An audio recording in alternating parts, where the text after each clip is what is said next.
The aurora danced green and violent across the northern sky the night the stranger fell to Westeros. In the Wolfswood, where ancient trees remembered the first men and dire wolves still hunted, reality tore open like a wound. No boom of thunder, no crack of lightning, just a rip in the fabric of the world, spilling a man into 3 feet of snow. Logan hit the frozen ground hard enough to shatter bones. His ribs snapped, his shoulder dislocated, his skull fractured against a buried stone. For 30 seconds he lay broken in the darkness, steam rising from his body as the healing factor knitted torn flesh, fused cracked bone, rewrote the damage. By the time he rolled onto his hands and knees, coughing blood into the snow, he was whole again. He always was. Where the hell? He pushed himself upright, in wiping his mouth with the back of his hand. The blood on his lips tasted wrong, too cold, too clean. The air bit at his lungs with a savagery he hadn't felt since his winters in the Canadian Rockies. But this wasn't Canada. The trees were wrong. Massive weirwoods with bone-white bark and faces carved into their trunks. Their leaves blood-red even in the moonlight. Their hollow eyes seemed to watch him. Logan's enhanced senses cataloged his surroundings with practiced efficiency. Pine and oak mixed with the weirwoods. Animal tracks in the snow. Deer, boar, something large that might have been a bear. The scent of wood smoke carried on the wind from the south, faint but present. Civilization? Maybe a day's walk. No engine sounds, no electrical hum, no pollution stink. Just wind, trees, and the distant howl of wolves. His costume was shredded from whatever the hell had just happened. The X-Men uniform he'd been wearing during the fight in the Savage Land hung in tatters, exposing skin that should have been frostbitten but wasn't. The healing factor compensated, keeping his core temperature stable even as his breath misted in the air. He'd survived worse. He'd survived this. The last thing he remembered was clear, fighting Sauron in Antarctica, the Pteranodon man's hypnotic gaze, the flash of light from some ancient machine they'd been fighting over. Then nothing. Then here. Dimensional portal, probably. Damn magic always screwed with him. He'd gotten dumped into parallel Earths before, but something about this place felt different. Older, rawer. A wolf howled somewhere close, too close, and Logan's claws slid out with their familiar snick. Her 12 inches of adamantium gleamed in the moonlight, 3 from each fist. The weight was comforting, the only constant in a world gone sideways. Whatever this place was, whatever had pulled him here, he'd cut his way through it. He always did. He started south toward the smoke smell. Civilization meant answers, meant finding whoever was responsible for this and making them send him back. His boots crunched through the snow, leaving deep prints. Behind him, the tear in reality had already sealed itself, leaving no evidence of the portal that had swallowed a mutant and spat him into a world of ice and fire. 3 hours later, Logan crouched in the underbrush at the edge of a road. Calling it a road was generous, more like a frozen dirt track carved through the forest. But it was maintained, which meant people, and which meant he was getting somewhere. His enhanced hearing picked up the sound before he saw them. Horses, maybe a dozen, moving at a trot. The jingle of metal, armor, weapons. Soldiers or guards, probably. The riders came into view as they rounded the bend. Men in heavy fur cloaks and boiled leather, swords at their hips, shields on their backs.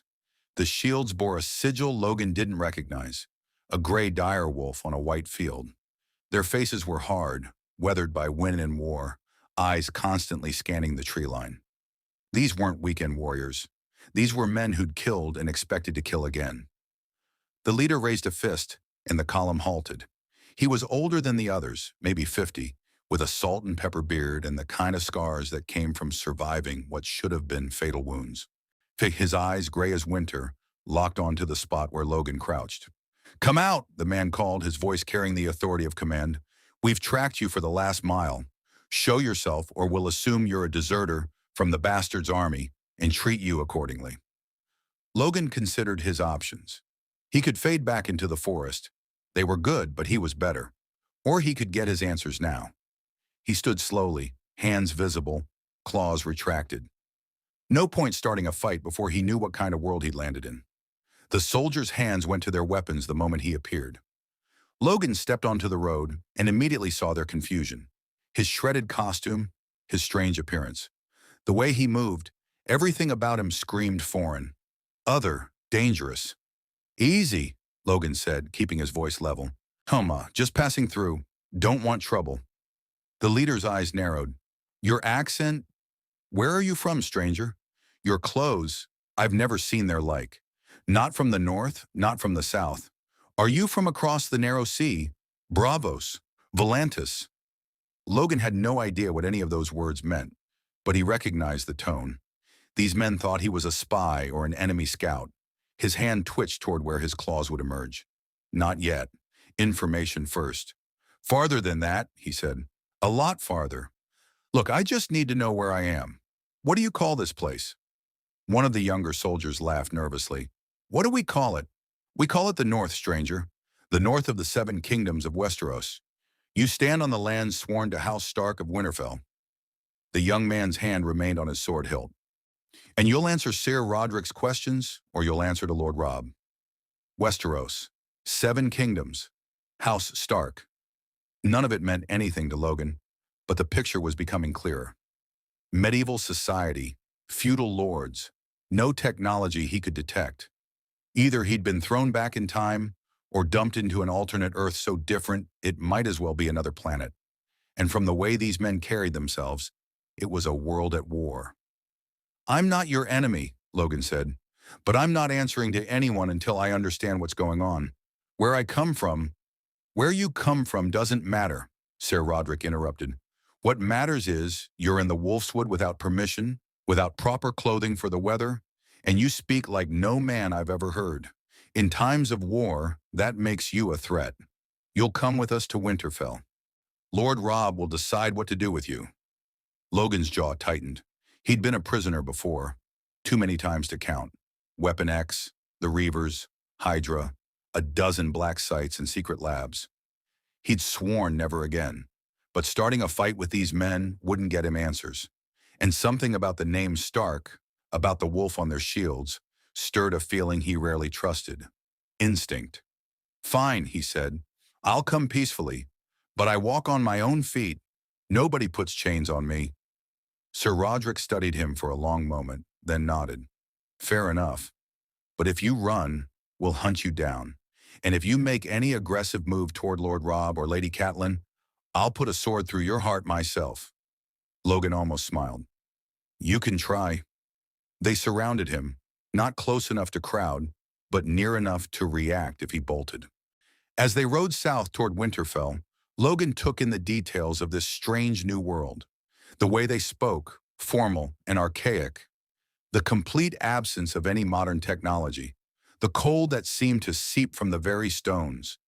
And above all, the sense that he'd landed in a place where honor and brutality walked hand in hand. Where men killed and died for causes Logan couldn't yet understand. Somewhere ahead lay Winterfell, home of House Stark, and whatever fate awaited the stranger who couldn't die. Logan had survived wars, experiments, betrayals, and his own animal nature for over 2 centuries. He'd survived this too.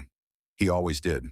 The wolves howled in the distance as the column rode on, carrying the stranger toward a castle where winter was coming, and the Game of Thrones had already claimed its first victims. Winterfell rose from the landscape like something carved from the bones of the earth itself. Gray stone walls 50 feet high, octagonal towers crowned with iron and slate, smoke rising from 100 chimneys to merge with the perpetual twilight of northern winter.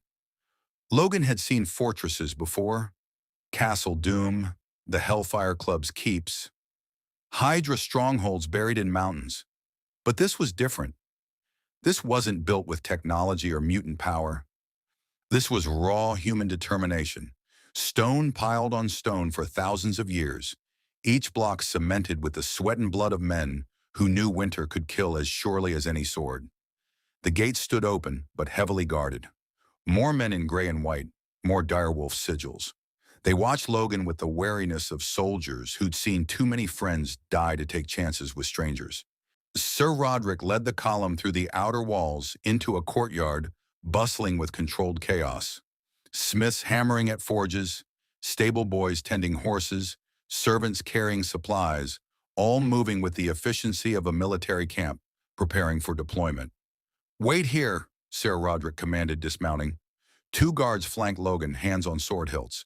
The old knight disappeared into what looked like the main keep, a massive structure dominating the castle's heart.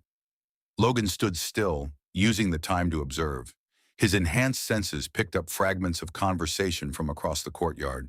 Talk of war, of kings, of a battle at some place called the Whispering Wood. The name Lannister kept coming up, always spoken with hatred. And another name, repeated with reverence and worry. Robb, the young lord these men would die for. A blacksmith worked nearby, hammer ringing against steel. Logan watched him forge a sword. Good technique, probably learned from his father who learned from his father before. The blade would be decent, but nothing special. No vibranium, no adamantium, no exotic alloys, just iron and carbon shaped by fire and will. It would break against his claws like glass. "You really don't feel the cold, do you?" Logan turned. A boy, no, a young man, maybe 17, stood a few paces away. He wore fine clothing under a fur cloak, and his face bore the stark look. Long features, gray eyes, brown hair. But what caught Logan's attention was the intelligence in those eyes, sharp and calculating, taking in every detail of the stranger with metal claws. "Healing factor keeps me warm," Logan said, then realized the kid wouldn't understand. "I run hot." "You always have." "Healing factor," the young man tested the words. "Is that what you call it? The guard said Sir Roderick found you half frozen in the Wolfswood, but you show no signs of frostbite. And your clothes," he gestured at the shredded X-Men uniform. "They're torn to pieces, but the skin beneath is unmarked. Either you're the luckiest man in the North, or you're something else entirely." Logan sized him up. Noble, definitely. Smart, dangerously so. And young enough to still have curiosity that hadn't been beaten out by years of political backstabbing. "You one of the Starks?" "Bran," the boy said. "Brandon Stark. I'm Lord Robb's brother." He moved closer, and Logan noticed the slight limp, the way he favored his left leg. An old injury, mostly healed but not completely. "The masters say you speak a language they've never heard, and that your accent doesn't match any kingdom in Westeros, or even the free cities across the sea. They're debating whether you're a wildling from beyond the wall or a sorcerer from Ashai." "Neither." Logan considered how much to reveal. In his experience, honesty worked better than lies when you were the obvious outsider. "I'm from somewhere else, somewhere far away. I didn't choose to come here. Something pulled me. Magic, maybe. A portal. I'm trying to figure out how to get back." Bran's eyes widened slightly. "A portal, like in the old stories. The children of the forest could work such magic, or so the singers say. But that was thousands of years ago, in the Age of Heroes." He paused. "Show me your claws." Logan raised an eyebrow. "You sure about that, kid? I've faced worse than you."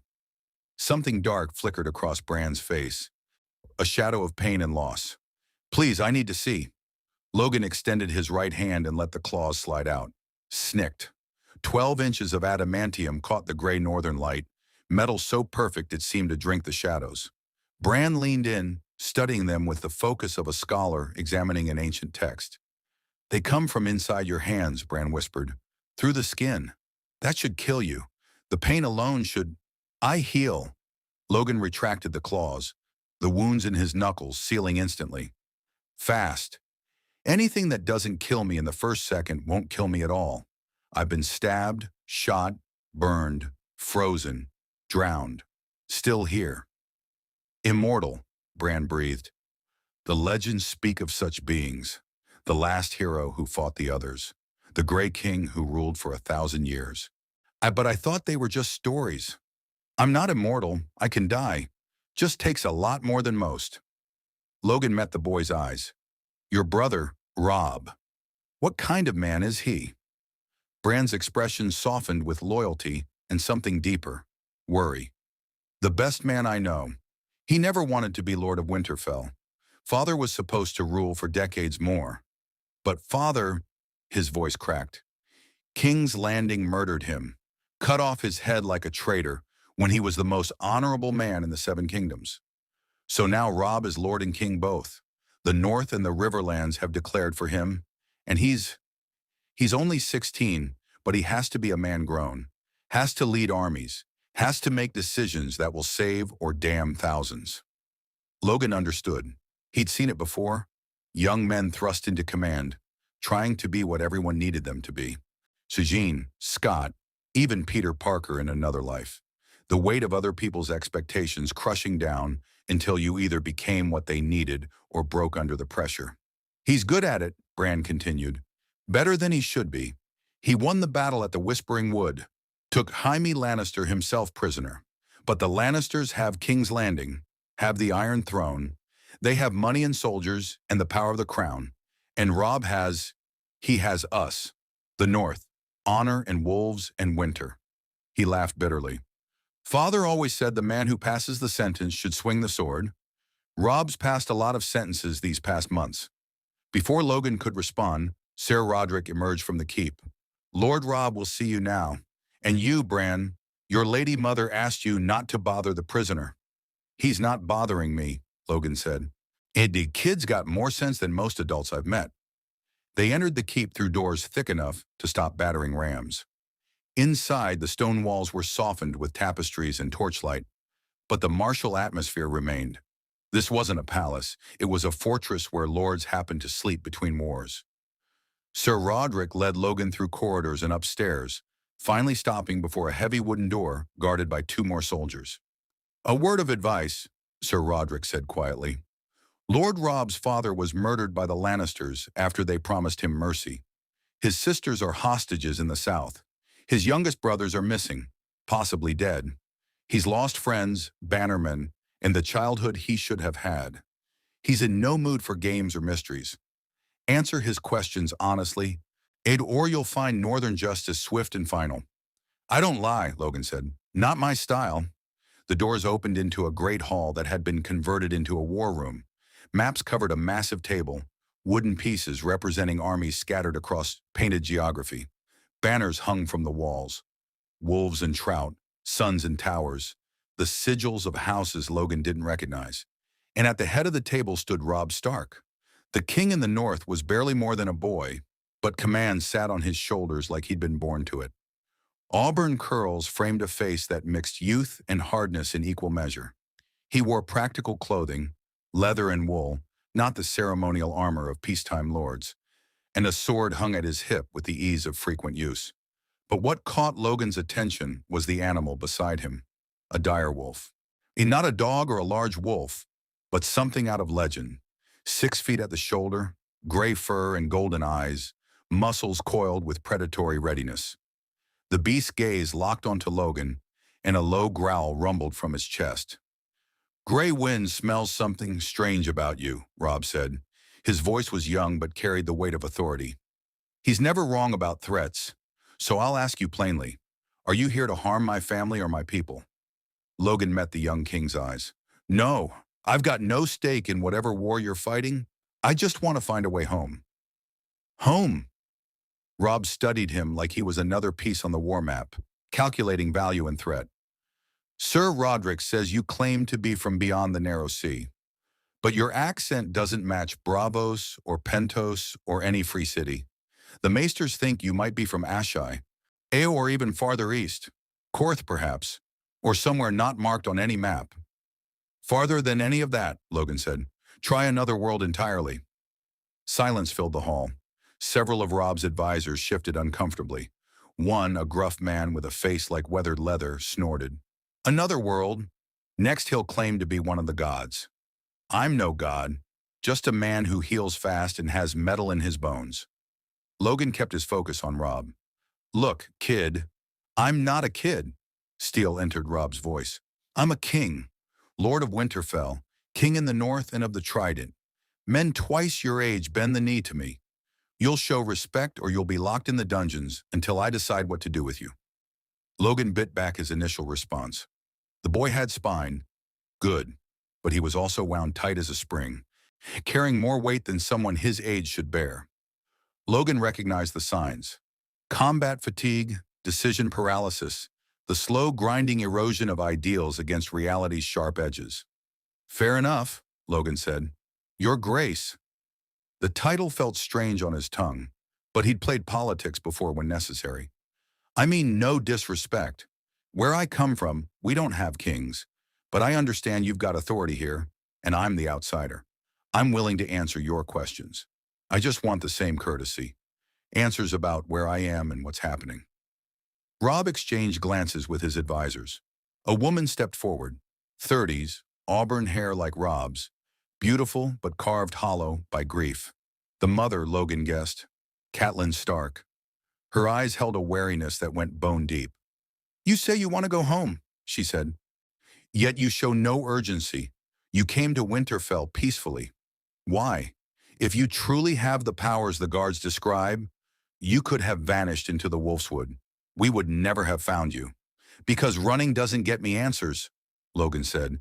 And because, he paused, searching for the right words. Because I've been alone too many times. I know what it's like to be the outsider, the one people fear because they don't understand. I could have hidden, could have killed anyone who came after me. But that's not who I am, not anymore. Greywind's growling ceased. The massive direwolf tilted its head, studying Logan with eerie intelligence. Then, to everyone's shock, it padded forward and sniffed at his hand. Grey Wind, Rob started, but the wolf ignored him. It circled Logan once, nose working, then sat beside him, not threatening, not protective, just accepting. Gods be good, someone whispered. The wolf accepts him. Catelyn's expression remained guarded, but something shifted in her eyes. Grey Wind has never done that with a stranger. Never. He barely tolerates our own bannerman. Logan ran his hand through the wolf's thick fur. The animal leaned into the touch, and Logan felt a kinship he hadn't expected. Wolves understood what civilization often forgot.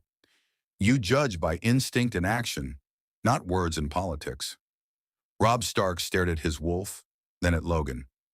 The old stories say the Starks have wolf's blood, that we can sense those who mean us harm. He straightened. Very well.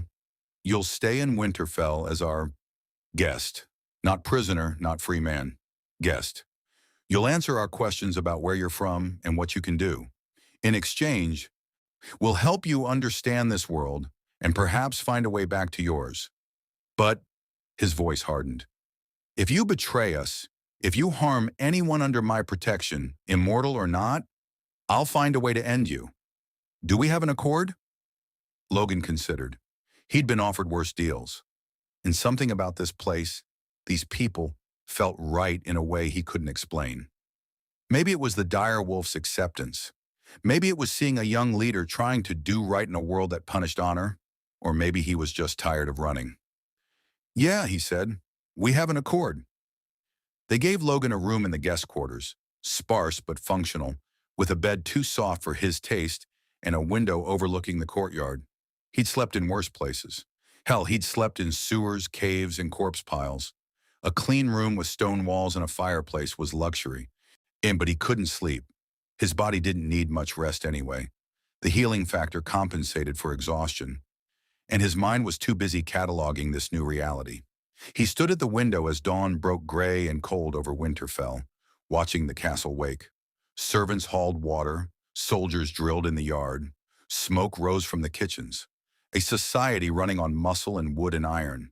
Nothing automated, nothing easy. Every task took human effort. It reminded him of stories his father had told about the old days, before electricity, before the modern age had made life soft. A knock at the door interrupted his thoughts. Come in, he called. Bran entered, moving carefully on his bad leg. Behind him came a tall, lean young man with a solemn face and dark eyes that held more knowledge than someone barely 20 should possess. He carried books, actual bound parchment, not tablets or screens. This is Jon Snow, Bran said, my half-brother. Well, I thought he was my half-brother, but... He trailed off, some private pain crossing his face.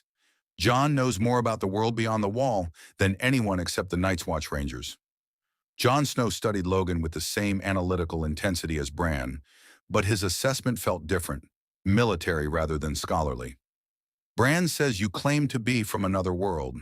That you have metal claws that grow from your hands and you cannot die. Can die, Logan corrected. Just hard to kill. He extended his claws, let them catch the morning light, retracted them. And yeah, different world. One with technology you wouldn't believe. Flying machines, weapons that could level cities. Ways to talk to someone on the other side of the planet instantly. Magic, John said flatly. Science. But I can see how you'd think they're the same. Logan gestured at the books. You here to educate me about Westeros? Bran nodded eagerly. If you're going to stay, even temporarily, you need to understand the situation. The war, the politics, the threats. He set the books on a table. John's leaving soon, going back to the Wall, but he wanted to meet you first. The Wall? Logan raised an eyebrow. John's expression darkened. A structure of ice and magic, 700 feet tall and 300 miles long. It separates the seven kingdoms from the lands beyond, the true north, where the wildlings live, where the White Walkers come from. That got Logan's attention. White Walkers? The others, Bran said, his voice dropping to a whisper. Ancient beings of ice and death. They haven't been seen in thousands of years, not since the Long Night. But the Night's Watch, the order that guards the Wall, they've started finding evidence. Dead things walking, bodies missing their warmth. And John, he looked at his brother. Tell him what you saw. John's jaw tightened. I killed one. A corpse reanimated by the White Walker's magic. It came for the Lord Commander at Castle Black.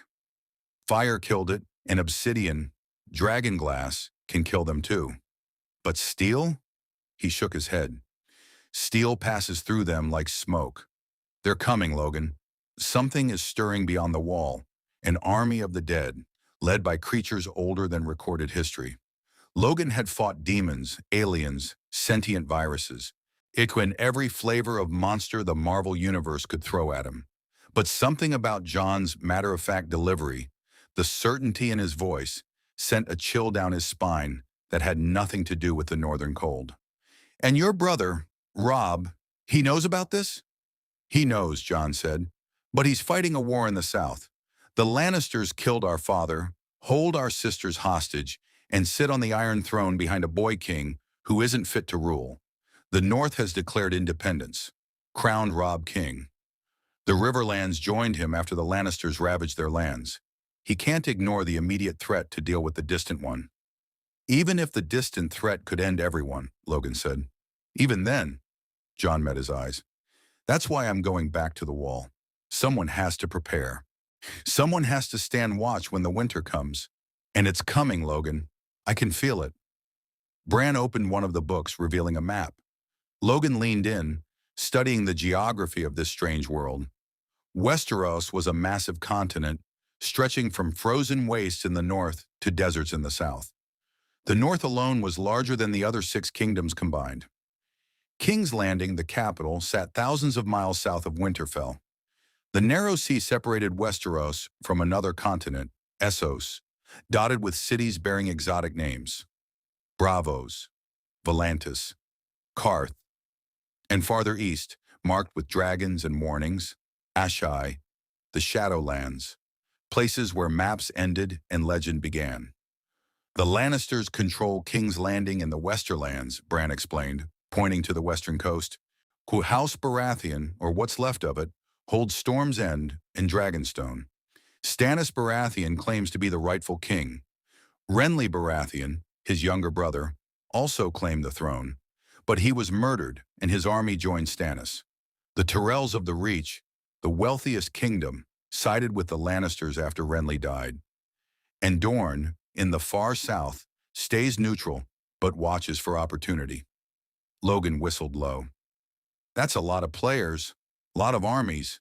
This Robb kid is fighting all of them? Just the Lannisters for now, John said. But it's only a matter of time before the others turn their attention north. Robb has won every battle. The Whispering Wood, the camps, Oxcross. He's a tactical genius, and he has Grey Wind.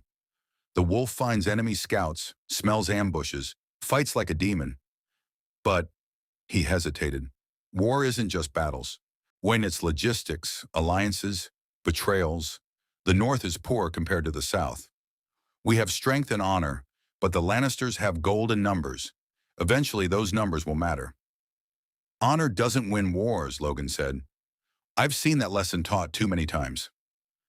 Father believed it did, Bran said quietly. He died believing it, and now Robb has to decide. Does he follow Father's path, or does he learn from Father's mistake? The question hung in the air like smoke. Logan had asked himself similar questions over 2 centuries of life. The right thing versus the smart thing. Ideals versus survival. He'd made both choices at different times and lived with the consequences. What about you? Logan asked Jon. Why aren't you helping your brother? You're a Stark. Even if you're a bastard, you're still family. Jon's face became unreadable. I swore an oath to the Night's Watch. I take no wife, hold no lands, father no children. I am the sword in the darkness, the watcher on the walls, the shield that guards the realms of men. My war is at the wall, not in the south. And besides, bitterness crept into his voice. Bastards don't inherit, bastards don't rule. I'm a Snow, not a Stark. This isn't my fight. Bullshit, Logan said. Jon's head snapped up. You think because you're a bastard, you don't matter? Kid, I've been called a lot worse than bastard. I've been called animal, weapon, monster. Hell, I don't even know my real name. Logan's just something I picked up along the way. But I learned one thing. You're what you choose to be, not what other people call you, not what society says you should be. What you choose. And from where I'm standing, you chose to be the guy who guards humanity from the monsters in the dark. That's worth more than any crown. Jon stared at him, something shifting behind his eyes. Thank you for saying that. Before Logan could respond, the door burst open. A girl, no, a young woman, maybe 14, stormed in without knocking. She wore leather and wool, practical clothing with dirt on the knees, and she moved with a fighter's balance. A thin sword hung at her hip. Her face was pure Stark. Long, serious, gray eyes burning with intensity. Is it true, she demanded? You can't die? You have metal claws? You're from another world? She turned to Bran. Why didn't you tell me immediately? Arya, you can't just... Bran started. I'm Arya Stark, she announced, ignoring her brother. Show me the claws. Logan couldn't help it. He grinned. The girl had fire. Reminded him of Kitty Pryde or Jubilee in their early days. All reckless courage and burning curiosity. He extended the claws. Snicked. Arya's eyes went wide. She circled him, studying the adamantium from every angle. Can they cut through anything? Pretty much. Castle walls? Given enough time. Armor? Like butter. People? Arya! Jon's voice was sharp, but Logan met her eyes. Yeah, people too. I've killed a lot of them. Enemies, mostly. Sometimes friends, when I couldn't control myself. It's not something to be proud of. Arya absorbed this with the seriousness of someone older than her years. I'm learning to fight. To kill. The Lannisters have my sister Sansa, and they murdered my father right in front of her. I watched from the crowd. I was supposed to... Her voice cracked. I was supposed to be there with him, but my dancing master, my sword instructor, he saved me, sent me away, and now I'm here and Sansa's still there, and I couldn't save anyone. The raw pain in her voice hit Logan harder than he expected. He'd seen that look before, on young soldiers, on child refugees, on victims who survived when everyone they loved didn't.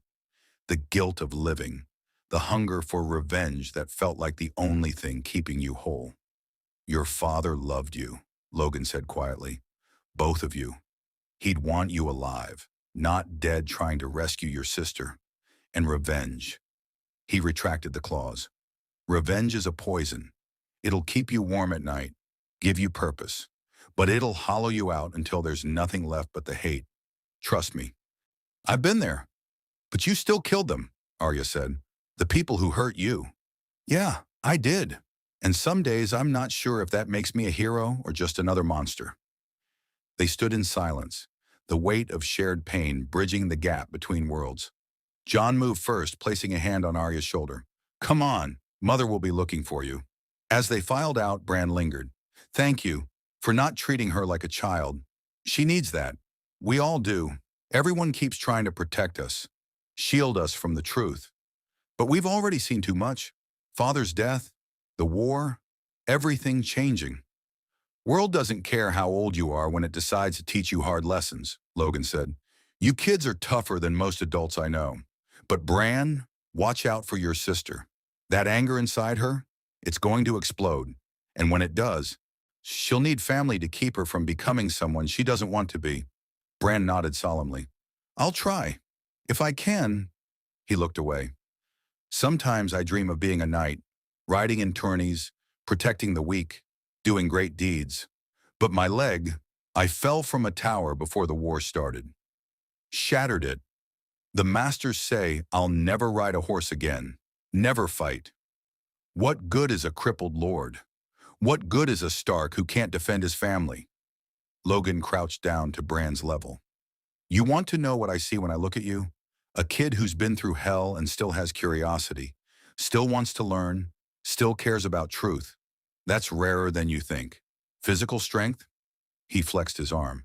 That's easy. I was born with it, enhanced by experiments I didn't ask for. But mental strength, compassion, wisdom, that you choose every day. Keon, and from what I've seen, you're choosing right. Bran's eyes shone. Will you teach me about your world, about what you've seen? If I'm here long enough, sure. But kid, don't forget to learn about this world too. Something tells me you're going to need every bit of knowledge you can get. After Bran left, Logan returned to the window. The courtyard below bustled with activity, soldiers training, supplies being loaded, messengers arriving with news from the south. Winterfell was a kingdom preparing for prolonged war, and despite his intentions to stay neutral, Logan could feel himself being pulled into the current. He'd fought in wars before, civil war, world wars, mutant conflicts, secret wars most people never knew happened. He told himself after the last one, no more. He was done being a soldier, done being a weapon. But looking at these people, honorable, determined, facing impossible odds, he recognized something he'd lost somewhere along the centuries. Purpose that wasn't just survival. A fight that mattered not because someone told you it did, but because the people were worth fighting for. Gray Wind appeared in the courtyard below, massive and gray in the morning light. The direwolf looked up at Logan's window, golden eyes meeting his across the distance. Some understanding passed between them, predator to predator, hunter to hunter. The wolf turned and padded away, and Logan felt the weight of a decision settling on his shoulders. He was going to get involved. Couldn't help himself. Never could. And in a world of ice and fire, where honor got you killed and winter was coming, an unkillable man with adamantium claws might just be the edge House Stark needed, or the catalyst that would doom them all. 3 days in Winterfell taught Logan more about Westeros than any book could. He watched, listened, and learned the way he'd learned to survive in 100 different environments. By paying attention to what people did when they thought no one important was watching, the castle operated on a rigid hierarchy. Lords and ladies at the top, then knights and maesters, then soldiers and craftsmen, then servants and small folk. Everyone had their place, their role, their station. It reminded Logan of the caste systems he'd seen in other cultures, other times. He'd always hated it, the idea that birth determined worth. But here people seemed to accept it as natural as sunrise. Even the servants took pride in serving their lords well, as if there was honor in knowing your place. Robb Stark held court in the Great Hall each morning, hearing petitions, settling disputes, making decisions that affected thousands. Logan attended, standing in the back, observing. The young king was good, better than he had any right to be at 16. He listened more than he spoke, consulted his advisors but made his own choices, balanced mercy with firmness. But Logan could see the cracks forming, the weight pressing down, the nights without sleep, the impossible calculations. How many men can I lose and still win? How much can I compromise before I become what I'm fighting against? On the 4th day, Logan was in the training yard when it happened. He'd been watching the soldiers drill, sword work mostly, along with spear formations and archery, Competent, but nothing special. They fought with the techniques passed down through generations, efficient but predictable. No innovation, no adaptation, just the same moves their fathers and grandfathers used. A young knight, couldn't have been more than 20, was showing off for some serving girls, practicing against a training dummy. His sword work was flashy, lots of spins and flourishes, impressive to watch, useless in real combat. "You're going to get yourself killed," Logan said. The knight turned, face flushing. "And what would you know about it, stranger? I've trained since I was 6 years old." "Then you've been training wrong for 14 years. Logan stepped forward. "All those spins, all that flash, it's leaving you open. When a real fighter will gut you while you're twirling like a dancer." The knight's hand went to his sword. "Perhaps you'd like to demonstrate? Or are you all talk?" Several soldiers stopped their drills, sensing confrontation.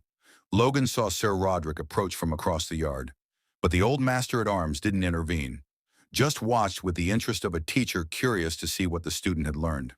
"Sure," Logan said, "but not with steel. I don't want to hurt you." That got laughs from the watching soldiers. The knight's face went crimson. "Training swords, then? First blood?" "First touch," Logan corrected. "Trust me, you don't want my blood." They selected practice weapons from the rack. Wooden swords weighted to feel like steel. The knight took his stance, textbook perfect, and immediately Logan saw a dozen openings. But he waited, letting the kid make the first move. The knight attacked with an overhead slash, fast and strong. Logan sidestepped, his enhanced reflexes making the blow look slow. He tapped the knight's exposed ribs with his practice sword. Dead. The knight stumbled, recovered, came again. This time a thrust aimed at Logan's chest. Logan parried with minimal movement, redirected the blade, tapped the knight's wrist. Disarmed. Again. The knight tried a combination. Slash, feint, reverse cut. Logan blocked the first, ignored the feint, and swept the knight's legs out from under him. The young man hit the dirt hard. Logan's practice sword touched his throat. Very dead. The knight scrambled up, face burning with humiliation and anger. Again! Kid, I've been fighting longer than your great-grandfather's been alive. Hey, this isn't about skill. The knight lunged, all pretense of form abandoned, just rage and wounded pride. Logan caught the practice sword with his bare hand, stopped it cold. The wood should have shattered his fingers. Instead, his healing factor absorbed the impact. Bones that would have broken in any normal human flexing and reforming instantly. He twisted, yanked the sword from the knight's grip, and tossed it aside. It's about control, Logan finished. You're angry, emotional. That makes you sloppy. In a real fight against a real enemy, you'd be dead 3 times over. Enough! Sir Roderick stepped between them, but there was no anger in his voice, just assessment. The stranger's right, Jax. Your form is excellent, but you fight with your pride, not your head. He turned to Logan. Where did you learn to fight like that? Everywhere, Logan said. Japanese samurai, Chinese martial artists, Roman gladiators, Viking berserkers, modern special forces. You pick things up over a long life. Sir Roderick's eyes narrowed. Show me. For the next hour, Logan demonstrated techniques from a dozen different fighting styles. Samurai sword work, economical and deadly. Boxing footwork from the 1920s. Knife fighting from the back alleys of Madripoor. Grappling techniques that could break a man's arm in 3 moves. The soldiers watched, fascinated, seeing methods they'd never imagined. In my world, Logan explained, fighting evolves. Someone develops a technique. Someone else figures out how to counter it. Back and forth, generation after generation. But here, he gestured at their traditional stances. You're fighting the same way you did 1,000 years ago. That's not tradition. That's stagnation. The old ways work, one grizzled veteran said. We've been using these techniques since the Age of Heroes. Yeah? How many battles have you won against the Lannisters? Logan asked. How many men have you lost using the old ways? Uncomfortable silence. Robb Stark's Northern Army had won battles through tactics, surprise, and Grey Wind's supernatural scouting. But the casualties were mounting. Every victory came with a butcher's bill. Teach us, Sir Roderick said simply. If you're staying in Winterfell, make yourself useful. Show our men how to fight like you do. Logan considered. He'd trained others before. X-men, new warriors, even villains who'd later betrayed him. Teaching felt like putting down roots, or acknowledging he might be here longer than he wanted. But looking at these soldiers, good men preparing to die for a cause they believed in, he couldn't refuse. All right, but we do it my way. No ranks during training. I don't care if you're a knight or a stable boy. Everyone starts at the bottom, everyone learns together, and if you can't keep up, you're out. That afternoon, 40 men assembled in the training yard. Knights, soldiers, even a few servants who'd asked permission to join. Logan looked them over. Farm boys and lord's sons, veterans and green recruits. Most would be dead within a year if the war continued. But maybe he could give them a better chance. Combat is simple, Logan began. Someone wants to kill you. You want to stay alive. Everything else is details. You've been taught forms, stances, honor codes. Forget all that. There is no honor in death. There's no correct form when you're bleeding out in the mud. There's only alive and dead. And I'm going to teach you how to stay alive. He moved through the ranks, correcting stances, demonstrating holds. War is an attorney. Your enemies won't fight fair. They'll stab you in the back, poison your food, shoot you while you sleep. So you adapt. You learn to fight dirty. Learn to fight smart. Learn to fight to win. A young soldier raised his hand. But Lord Eddard always said, Lord Eddard is dead, Logan said flatly. The words hit like hammer blows. He fought with honor and they cut off his head. I'm not saying he was wrong. I'm saying honor alone won't keep you alive. You want to honor his memory? Do it by surviving, by protecting the people he died for. By making sure his son doesn't lose this war. He paired them off, teaching basic grappling, how to break a hold, how to use leverage instead of strength, how to turn an opponent's weight against them. Most of the knights struggled. They were used to armored combat, to sword and shield. Wrestling in the dirt felt beneath them, but a few got it immediately, saw how these techniques could save their lives when they lost their weapons, when they were outnumbered, when everything went to hell. Gray Wind appeared at the yard's edge, watching.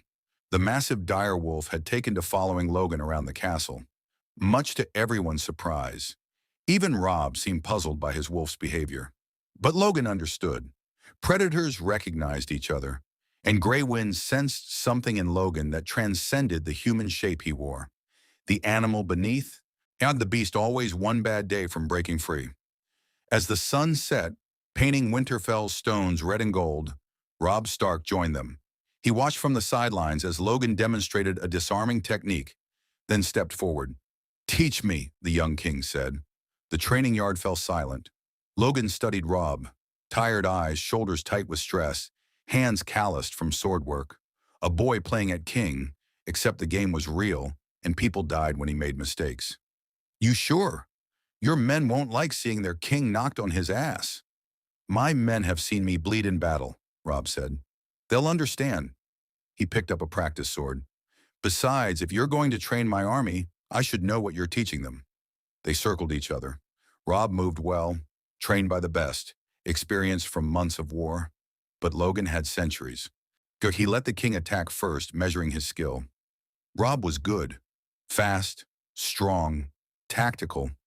He didn't make the obvious mistakes the younger knights did, but he was still thinking too much, still fighting by the rules. Logan pressed him, forcing Robb to adapt. The young king held his own for longer than most, but eventually Logan swept his legs and put him in the dirt. The practice sword touched Robb's throat. You're dead, Logan said. Want to know why? Tell me. Robb's voice held no anger, just the hunger to learn. You're fighting the enemy you expect. Textbook attacks, textbook defenses. But what happens when your enemy doesn't fight fair? When they use tactics you've never seen? Logan helped him up. You're a great general, kid. Your tactics at the Whispering Wood were brilliant. But you're still thinking inside the box your father built. Sometimes you need to break the box. Robb absorbed this, gray eyes thoughtful. My mother would say honor matters more than victory. Your mother's wrong, Logan said. Dead men have no honor. They just have graves. He softened his tone. Look, I get it. Your father raised you right. taught you duty, responsibility, doing the right thing. But the Lannisters don't care about right. They care about power. And if you're going to beat them, you need to be willing to do things that would have made your father disappointed. That's what I'm afraid of, Robb admitted quietly. That I'll compromise so much to win that I'll become what I'm fighting against. That I'll look in the mirror one day and see Tywin Lannister looking back. Logan had heard similar fears before. From Steve Rogers after Watergate. From Charles Xavier after hunting his own students. From himself every time he looked at his blood-soaked claws. The fact that you're afraid of it means you probably won't, Logan said. It's the ones who don't worry about becoming monsters who turn into them. But you gotta find a balance, Robb. Be ruthless enough to win without losing what makes you worth following. Before Robb could respond, a rider galloped through the gates, mud-splattered and exhausted. He wore the colors of House Frey, twin towers on blue and gray. The training yard emptied as everyone rushed to hear the news. The messenger dismounted in front of Robb, nearly collapsing from exhaustion. Your Grace, Lord Walder Frey requests your presence at the Twins. He has a proposal. Regarding the continued passage of your army across his bridge. Robb's jaw tightened. The Freys were his bannermen, technically, but old Lord Walder was notoriously difficult, always looking for advantage. What kind of proposal? He wouldn't say, Your Grace, but he demands you come personally, and he guarantees guest right, your safety under his roof. Logan didn't like the sound of that. Something about the messenger's nervousness, the way he wouldn't meet Robb's eyes. His enhanced senses picked up the scent of fear sweat under the travel grime. It's a trap, Logan said quietly, meant only for Robb's ears. But Catelyn Stark overheard. Guest right is sacred. No man would dare violate it. The gods themselves would curse anyone who harmed a guest under their roof. In my world, religious laws don't stop bullets, Logan said. And something smells off about this. Robb studied the messenger, then his mother, then Logan. The weight of command settled on him again. Another impossible decision. Refuse and lose his only bridge across the Green Fork. Accept and potentially walk into danger. The Game of Thrones playing out in real time.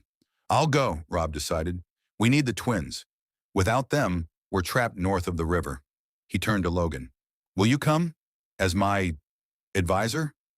Logan wanted to refuse. This wasn't his war, wasn't his problem. But looking at the young king, barely older than Bobby Drake had been when Logan first met him, he couldn't say no. Yeah, Logan growled, I'll come. But if this goes south, don't expect me to play nice. Robb almost smiled. If it goes south, Logan, I'm counting on you not to play nice. The journey to the Twins took 5 days through winter-stripped countryside. Robb traveled with a modest escort, 50 men, his direwolf, his mother, and Logan. Small enough not to appear threatening, large enough to discourage bandits. The Riverlands bore the scars of war like open wounds, burned villages, fields trampled to mud, corpses hanging from trees as warnings. The small folk who survived watched the northern column pass with hollow eyes too broken to hope, too beaten to fear. Logan had seen war's aftermath before, but it never got easier. The smell of burned flesh and rotting crops. The silence where children should have been playing. The way survivors moved like ghosts through ruins that used to be homes. The Lannisters had done this, scorched earth tactics to deny Robb's army supplies. An effective strategy, evil execution. Gregor Clegane's work, Robb said, following Logan's gaze to a destroyed village. The mountain that rides, 8 feet tall, stronger than 3 men, and completely without mercy. He burns, rapes, and murders on Tywin Lannister's orders. Then Tywin claims he can't control his mad dog. It's calculated. Terror as a weapon. I've known men like that, Logan said. Sabretooth, Victor Creed, uses violence like an artist uses paint. The cruelty is the point. He spat into the dirt. You kill men like that, not capture, not imprison, kill. Catelyn rode close enough to overhear. That's not justice. That's murder. Sometimes they're the same thing, Logan replied. Your husband tried justice. How'd that work out? The words were harsh, but Catelyn didn't flinch. Months of grief had hardened her like steel in a forge. Ned died because he was betrayed, not because he was wrong. He died because he announced his intentions in a den of vipers and expected them to honor the rules, Logan said. I'm not saying he was wrong to be honorable. I'm saying honor without ruthlessness is suicide in a world like this. They rode in tense silence until gray wind suddenly stopped, a low growl rumbling from his chest. The direwolf's hackles rose, golden eyes fixed on the tree line to the east. Ambush, Logan said, his senses confirming what the wolf's instincts warned. He smelled men, unwashed bodies, leather armor, the distinctive tang of fierce sweat. 20, maybe 25, hiding in those trees. Rob's hand went to his sword. Bandits or Lannister deserters? Ah, by the sigil scraps I can make out, Logan interrupted. Probably hoping to ransom you or sell information about your position. The northern soldiers formed a defensive circle around their king. Catelyn moved her horse closer to Rob's, and Logan slid off his mount, cracking his neck. The familiar itch in his knuckles told him what was coming. Stay with the horses, Logan said. I'll handle it. You're one man, Rob protested. Yeah. Logan grinned, and there was nothing friendly in it. That's all it takes. He walked toward the tree line, hands loose at his sides. The ambushers broke cover, desperate men in mismatched armor, carrying notched swords and makeshift spears. Their leader was a scarred veteran with a Lannister lion's shield and eyes that had seen too many atrocities to count as human anymore. Robb Stark, the leader called. Howard the young wolf himself. Lord Tywin will pay a fortune for your head. Boys, seems the gods favor us today. Last chance, Logan said quietly. Walk away. The leader laughed. One man? You must think we're... Logan's claws extended. Snicked. The adamantium caught the gray daylight. 12 inches of indestructible metal that had ended more lives than Logan cared to remember. The laughter died. 7 hells, someone whispered. What is that? Your last mistake, Logan growled, and then he moved. 2 centuries of combat experience compressed into brutal efficiency. He was among them before they could react, claws flashing. Adamantium cut through steel like it wasn't there, through leather armor, through bone. Logan didn't just fight, he was a force of nature, a storm of blades and violence that couldn't be stopped. When a spear thrust at his chest, he let it hit, the point sliding between his ribs, puncturing a lung. Would have killed anyone else instantly. Logan just grunted, grabbed the spear shaft and pulled the wielder close. His claws opened the man's throat. The spear slid out of Logan's chest as he moved, the wound already closing. 3 men rushed him at once. Logan took a sword thrust through the shoulder, barely noticing. His claws took off the swordsman's arm at the elbow. A spinning backhand slash opened another man from hip to shoulder. The third tried to run. Logan's claws punched through his back and out his chest. The leader rallied his remaining men, maybe 10 now, the others dead or dying. He's just one man. Bring him down. They came as a group, trying to overwhelm him with numbers. Logan let them. Swords bit into his arms, his sides, his legs. Each wound would have been fatal to a normal man. Each wound healed before the blade was withdrawn. Logan waded through them like a farmer through wheat, claws harvesting lives with mechanical efficiency. The berserker rage started to rise. That animal fury that lived in the back of his brain, always hungry, always waiting for an excuse. Logan felt it clawing at his control, whispering that he should kill them all. Keep killing, never stop killing. He pushed it down with the discipline of centuries, staying just human enough to remember these were desperate men, not monsters. The leader died last. Logan's claws punching through his chest and out his back. The man looked down at the metal protruding from his body, eyes wide with disbelief that death had come so fast, so final. Shouldn't have, he gurgled blood. Shouldn't have attacked a king, Logan finished, twisting the claws before pulling them free. The leader collapsed, and Logan stood among the corpses, breathing hard, blood-soaked and healing. The entire fight had lasted maybe 2 minutes. Logan retracted his claws, looking at the carnage. 23 bodies. 23 men who'd chosen the wrong target, the wrong day. He felt nothing. Not pride, not guilt. Just the cold assessment of a job done. In his world, he'd have tried to find another way. Here?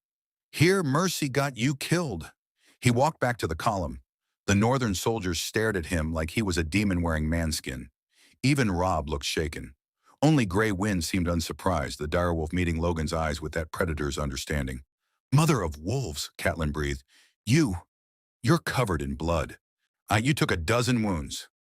Logan looked down at his shredded clothing, at the blood, some his, mostly theirs. The wounds were already closed, just pink scars that would fade to nothing within the hour. Healing factor, I told you. Telling and seeing are different things, Robb said. His voice was controlled, but Logan could hear the shock underneath. You killed 20 men in less time than it takes to saddle a horse, and you barely broke stride. I've had practice, Logan said. 200 years of it. They rode on in silence. Logan could feel the soldiers' fear, their awe mixing with horror. He'd become something other in their eyes. Not quite human, not quite monster. Something in between that ancient societies would have called a god or demon depending on which side you fought for. That night they camped by a river. Logan sat apart from the others, cleaning blood from under his fingernails. He'd changed into spare clothes from the supply wagon, but the smell of copper and death clung to him like a second skin. Robb approached, Grey Wind padding beside him. The young king sat on a log near Logan's small fire, studying him in the flickering light. My father never killed like that, Robb said finally. Quick, clean, necessary, but not that efficient. It was like watching a butcher at work. That's what I am, Logan said flatly. A weapon. I was made to kill, trained to kill, spent 2 centuries killing.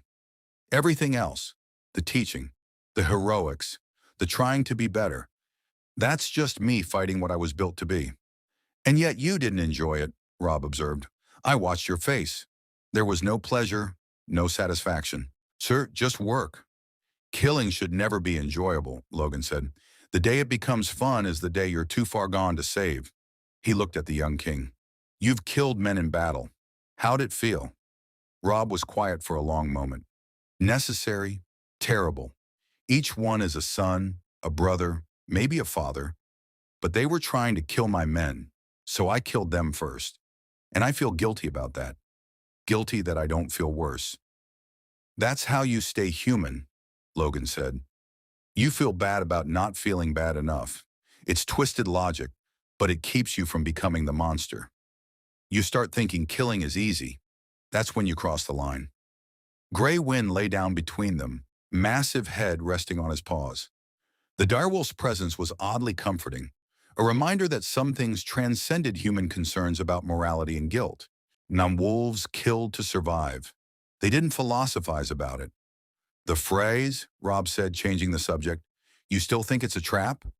My gut says something's wrong, Logan admitted, but I don't know these people. Don't understand their politics. Maybe guessed right really is sacred. Maybe this Lord Walder just wants to renegotiate his terms. But in my experience, when someone demands you come alone to their stronghold, it's usually not for pleasant conversation. I have to go, Robb said. I need that bridge. My army is split. Half north of the Green Fork, half south. Without the twins, I can't reunite them. I can't move against the Lannisters. I'm paralyzed. Then we go carefully, Logan said. We watch for signs, and if it goes bad, we fight our way out. Can you do that? You'd fight your way out of a castle? Logan thought of all the fortresses he'd escaped from, all the impossible situations he'd survived. Yeah, I can do that. Question is, can you live with what it'll cost? Because if we have to cut our way out, a lot of people are going to die. Maybe innocent people. Servants, guards just doing their jobs. That blood will be on your hands. Robb stared into the fire. Every decision I make puts blood on my hands. I send men to die in battle. I condemn traitors to execution. I ally with houses whose lords abuse their small folk because I need their swords. The blood's already there, Logan. At least if we're fighting to survive, it'll be honest blood. The kid was learning, maybe too fast. There was a hardness in Robb's voice that hadn't been there 5 days ago. An acceptance of necessary evil that marked the death of innocence. Logan had seen it happen to young heroes before, the moment they realized the world didn't run on justice and good intentions. Some broke under that knowledge, Others became what the world needed them to be, even if it cost them their souls. "You're going to be a great king or a terrible tyrant," Logan said, "and the difference is about an inch wide." "Which one do you think I'll be?" Logan met his eyes. "Depends on the choices you make in the next few days. The twins might determine everything." The twins appeared on the horizon the next afternoon, two identical castles connected by a fortified bridge, controlling the only crossing for 100 miles. House Frey's seat of power for 6 centuries, art an architectural middle finger to anyone who wanted to cross their river without paying tribute. Robb's army was camped outside, thousands of men waiting for their king's negotiations to succeed. Lord Walder Frey waited in the great hall of the eastern castle. He was ancient, 90 if he was a day, with wispy white hair, rheumy eyes, and a mouth twisted by decades of bitterness. Surrounded by his sons, grandsons, and bastards, the old lord was notorious for having fathered dozens of children across 8 marriages. He sat like a malevolent spider in the center of his web. "The young wolf," Walder wheezed as Robb entered. Logan stayed close, every sense alert. The hall was full of Frey soldiers, maybe 100. Too many. "Come to beg passage across my bridge again, have you? And who's this?" His eyes fixed on Logan. "Some new pet? He doesn't look like much." "A friend," Robb said carefully. "Lord Walder, you summoned me. I'm here in good faith, under guest right, to discuss—" "Guest right, yes, yes." Walder waved a liver-spotted hand. "Bread and salt, a boring ceremony, but necessary, I suppose." He gestured, and servants brought forward bread and salt. Robb took some, ate. Catelyn did the same. Logan followed suit, though the ritual meant nothing to him. "There," Walder said. "Now we're all safe as babes in mother's arms. No one would dare violate guest right. The gods would curse them, they say. Load of horse shit, but people believe it." He leaned forward. "Now then, you need my bridge. I want compensation for the inconvenience." "Fair's fair." "Name your terms," Robb said. "Your hand in marriage. To one of my daughters or granddaughters." "I've got enough to choose from, gods know." Walder's smile was a leer. "You bind yourself to House Frey, make us part of your kingdom, and I'll let your army cross whenever you please. Refuse, and you can swim the damn river for all I care." Robb went rigid. Logan could smell the sudden spike of tension, not just from Robb, but from Catelyn beside him. This was more than a business negotiation. This was personal. I'm already promised," Robb said carefully. "To House." "Promised isn't married," Walder interrupted. "Break the promise. What's honor compared to winning your war? Or is your father's stiff-necked pride more important than avenging his death?" Logan watched Robb's face, saw the war playing out behind his eyes. Honor versus necessity. The right choice versus the smart choice. The same dilemma Logan had warned him about, worry arriving faster than either of them expected. And in that moment, Logan knew, whatever Robb decided here would echo through every choice he made for the rest of his life. Choose honor and maybe lose the war. Choose pragmatism and lose something essential to who he was. The young wolf stood at a crossroads, and winter was coming fast. The silence in the great hall stretched like a blade across a whetstone. Logan could hear heartbeats. Robb's elevated, Catelyn's racing, old Walder's slow and steady like a grandfather clock counting down to midnight. The Frey soldiers hadn't moved, but their hands rested on sword hilts with the casual readiness of men prepared for violence. Gray wind growled low, the sound reverberating through the stone floor. The direwolf sensed what Logan's instinct screamed. Danger, trap, Cadeth waiting behind smiling faces. "I need time to consider," Robb said finally, his voice controlled but strained. "Time?" Walder cackled. "Time is what you don't have, boy. The Lannisters are regrouping. Stannis Baratheon is sailing for King's Landing. Every day you wait, your enemies grow stronger and your options disappear. I'm offering you a bridge and an alliance. All it costs is your cock pointed at one of my girls instead of whoever you promised it to." He leaned back. "Must have been quite the girl to make you hesitate."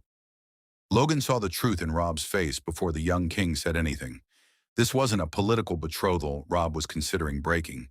This was love. Some girl he'd met during the campaign, probably. Common story. Noble boy falls for unsuitable woman while away from home. And now that love was colliding with duty in real time. May I speak with my advisors? Rob asked. Speak away. I've got all day. All week, really. At my age, time's the only thing I have in abundance. Walder gestured dismissively. Use that room there, but don't take too long. Hospitality has its limits, even under guest right. Rob, Catelyn, and Logan withdrew to a side chamber. The moment the door closed, Catelyn turned on her son. You have to accept, she said urgently. I know you care for Talisa. I love her, Rob interrupted. Mother, I married her 3 days ago, before we left Riverrun. A secret ceremony with only a few witnesses. She's my wife. Catelyn's face went white. You? You married a common-born girl from Volantis when you were already promised to a Frey daughter? Rob, do you understand what you've done? This isn't just breaking a promise. This is insulting House Frey. If Walder finds out, he won't, Rob said desperately. We'll keep it secret. I'll tell him I'll marry one of his daughters after the war. Buy time. Find another way. There is no other way, Catelyn's voice cracked. You need this bridge. You need this alliance. And you've thrown it away for a girl you've known for months. Logan listened to them argue, watched the young wolf realize he'd made a mistake that might cost him everything. It was a story as old as humanity. Young man, drunk on victory and first love, makes an impulsive choice that seemed romantic at the time. Now reality was presenting the bill. Stop, Logan said quietly. Both Starks turned to him.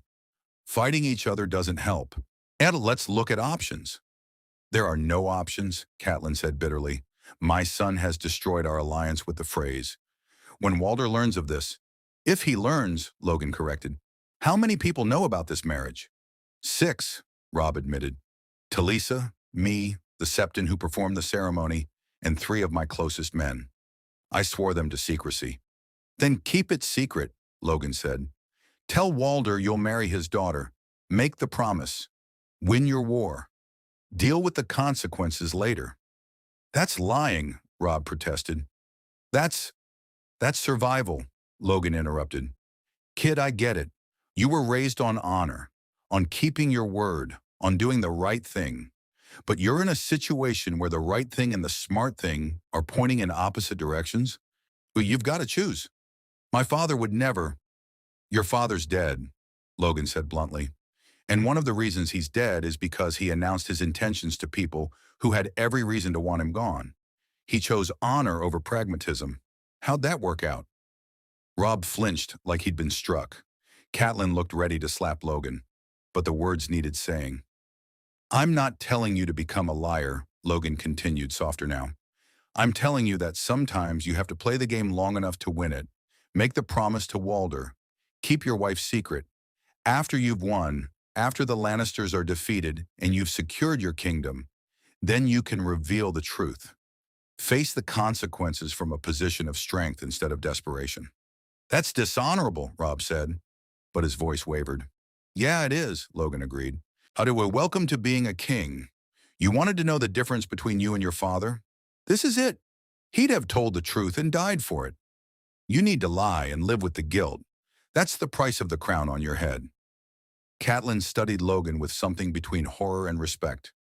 You're teaching my son to be a Lannister. I'm teaching him to be a survivor, Logan corrected. There's a middle ground between Ned Stark's rigid honor and Tywin Lannister's complete amorality. Rob needs to find it, or this war ends with House Stark extinct. Rob paced the small room, Grey Wind watching his every move. The young king's internal struggle played out across his face. Every value his father instilled warring with the brutal practicality his situation demanded. What would you do? Rob asked Logan finally. In my position, what would you do? Logan thought about all the times he'd compromised, lied, killed to protect people he loved. The missions he'd undertaken for Weapon X, told himself it was for the greater good. The deals he'd made with villains to save innocents. The lines he'd crossed, telling himself he'd wash the blood off later. I'd lie, Logan said.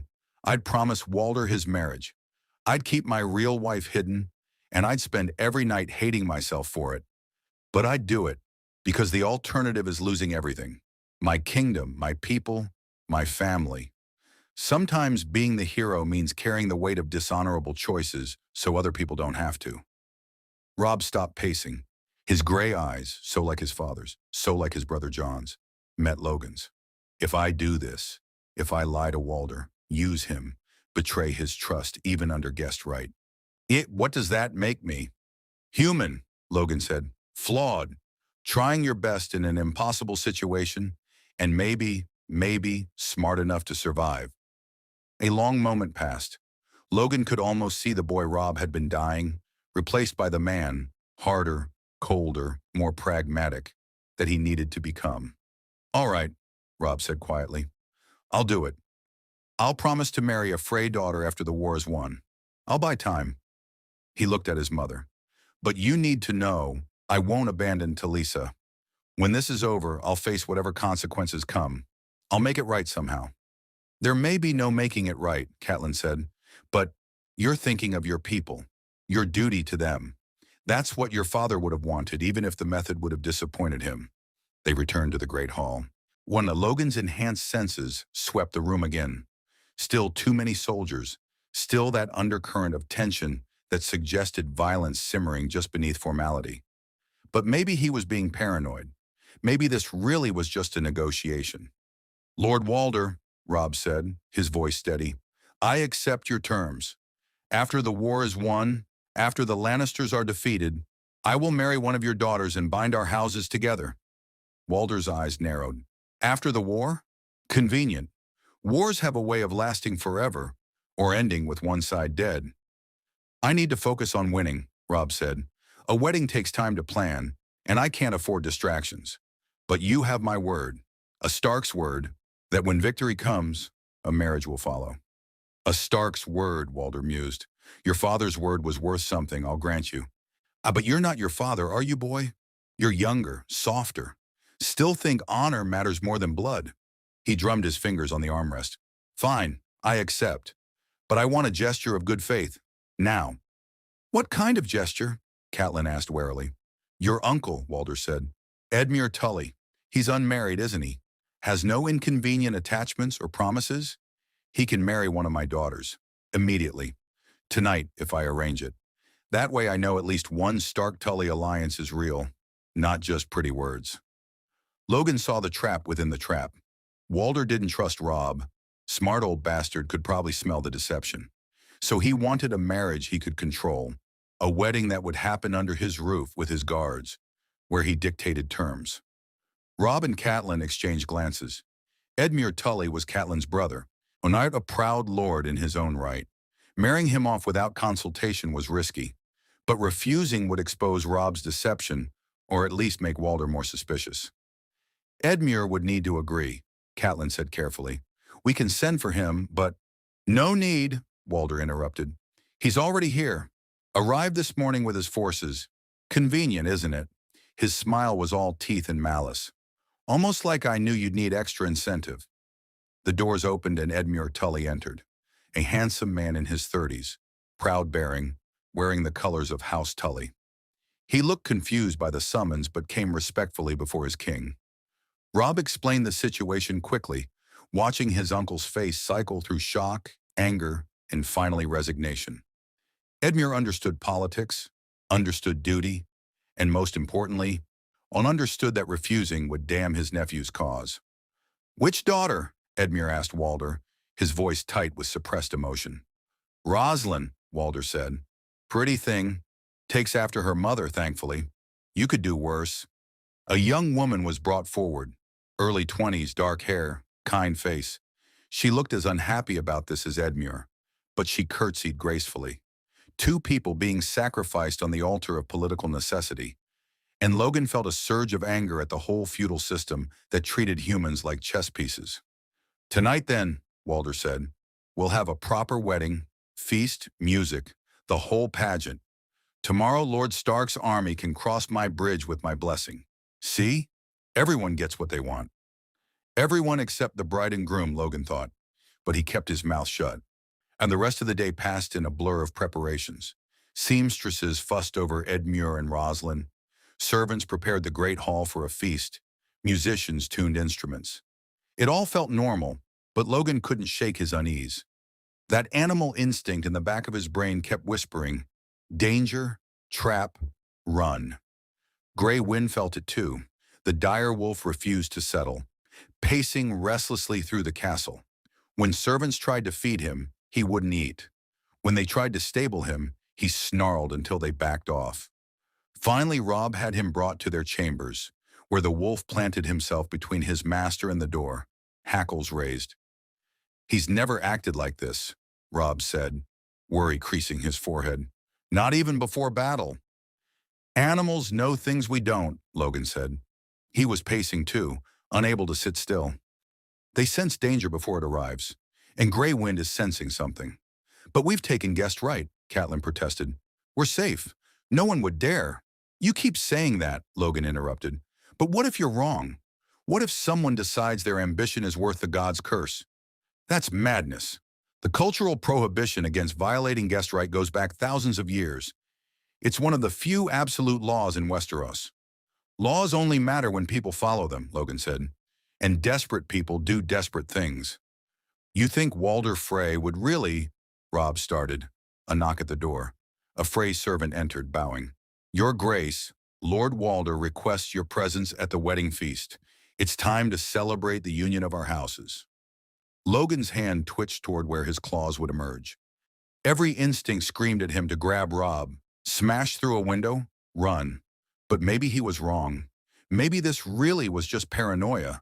2 centuries of betrayals making him see threats where there were none.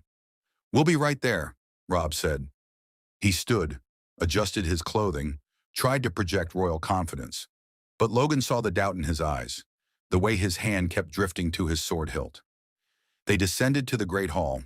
It had been transformed, tables laden with food and wine, musicians playing, hundreds of people packed into the space. Frey soldiers lined the walls more than before. Too many, Logan's instincts screamed, way too many. Edmure and Rosalind stood before a septon, speaking vows neither had chosen. The bride looked genuinely kind, even offering her new husband a sad smile. The groom accepted his duty with grace. When at least there was some humanity in the transaction. The feast began after the ceremony. Food and wine flowed freely. Logan ate sparingly, refused wine, stayed alert. He positioned himself near Robb, Grey Wind on the other side.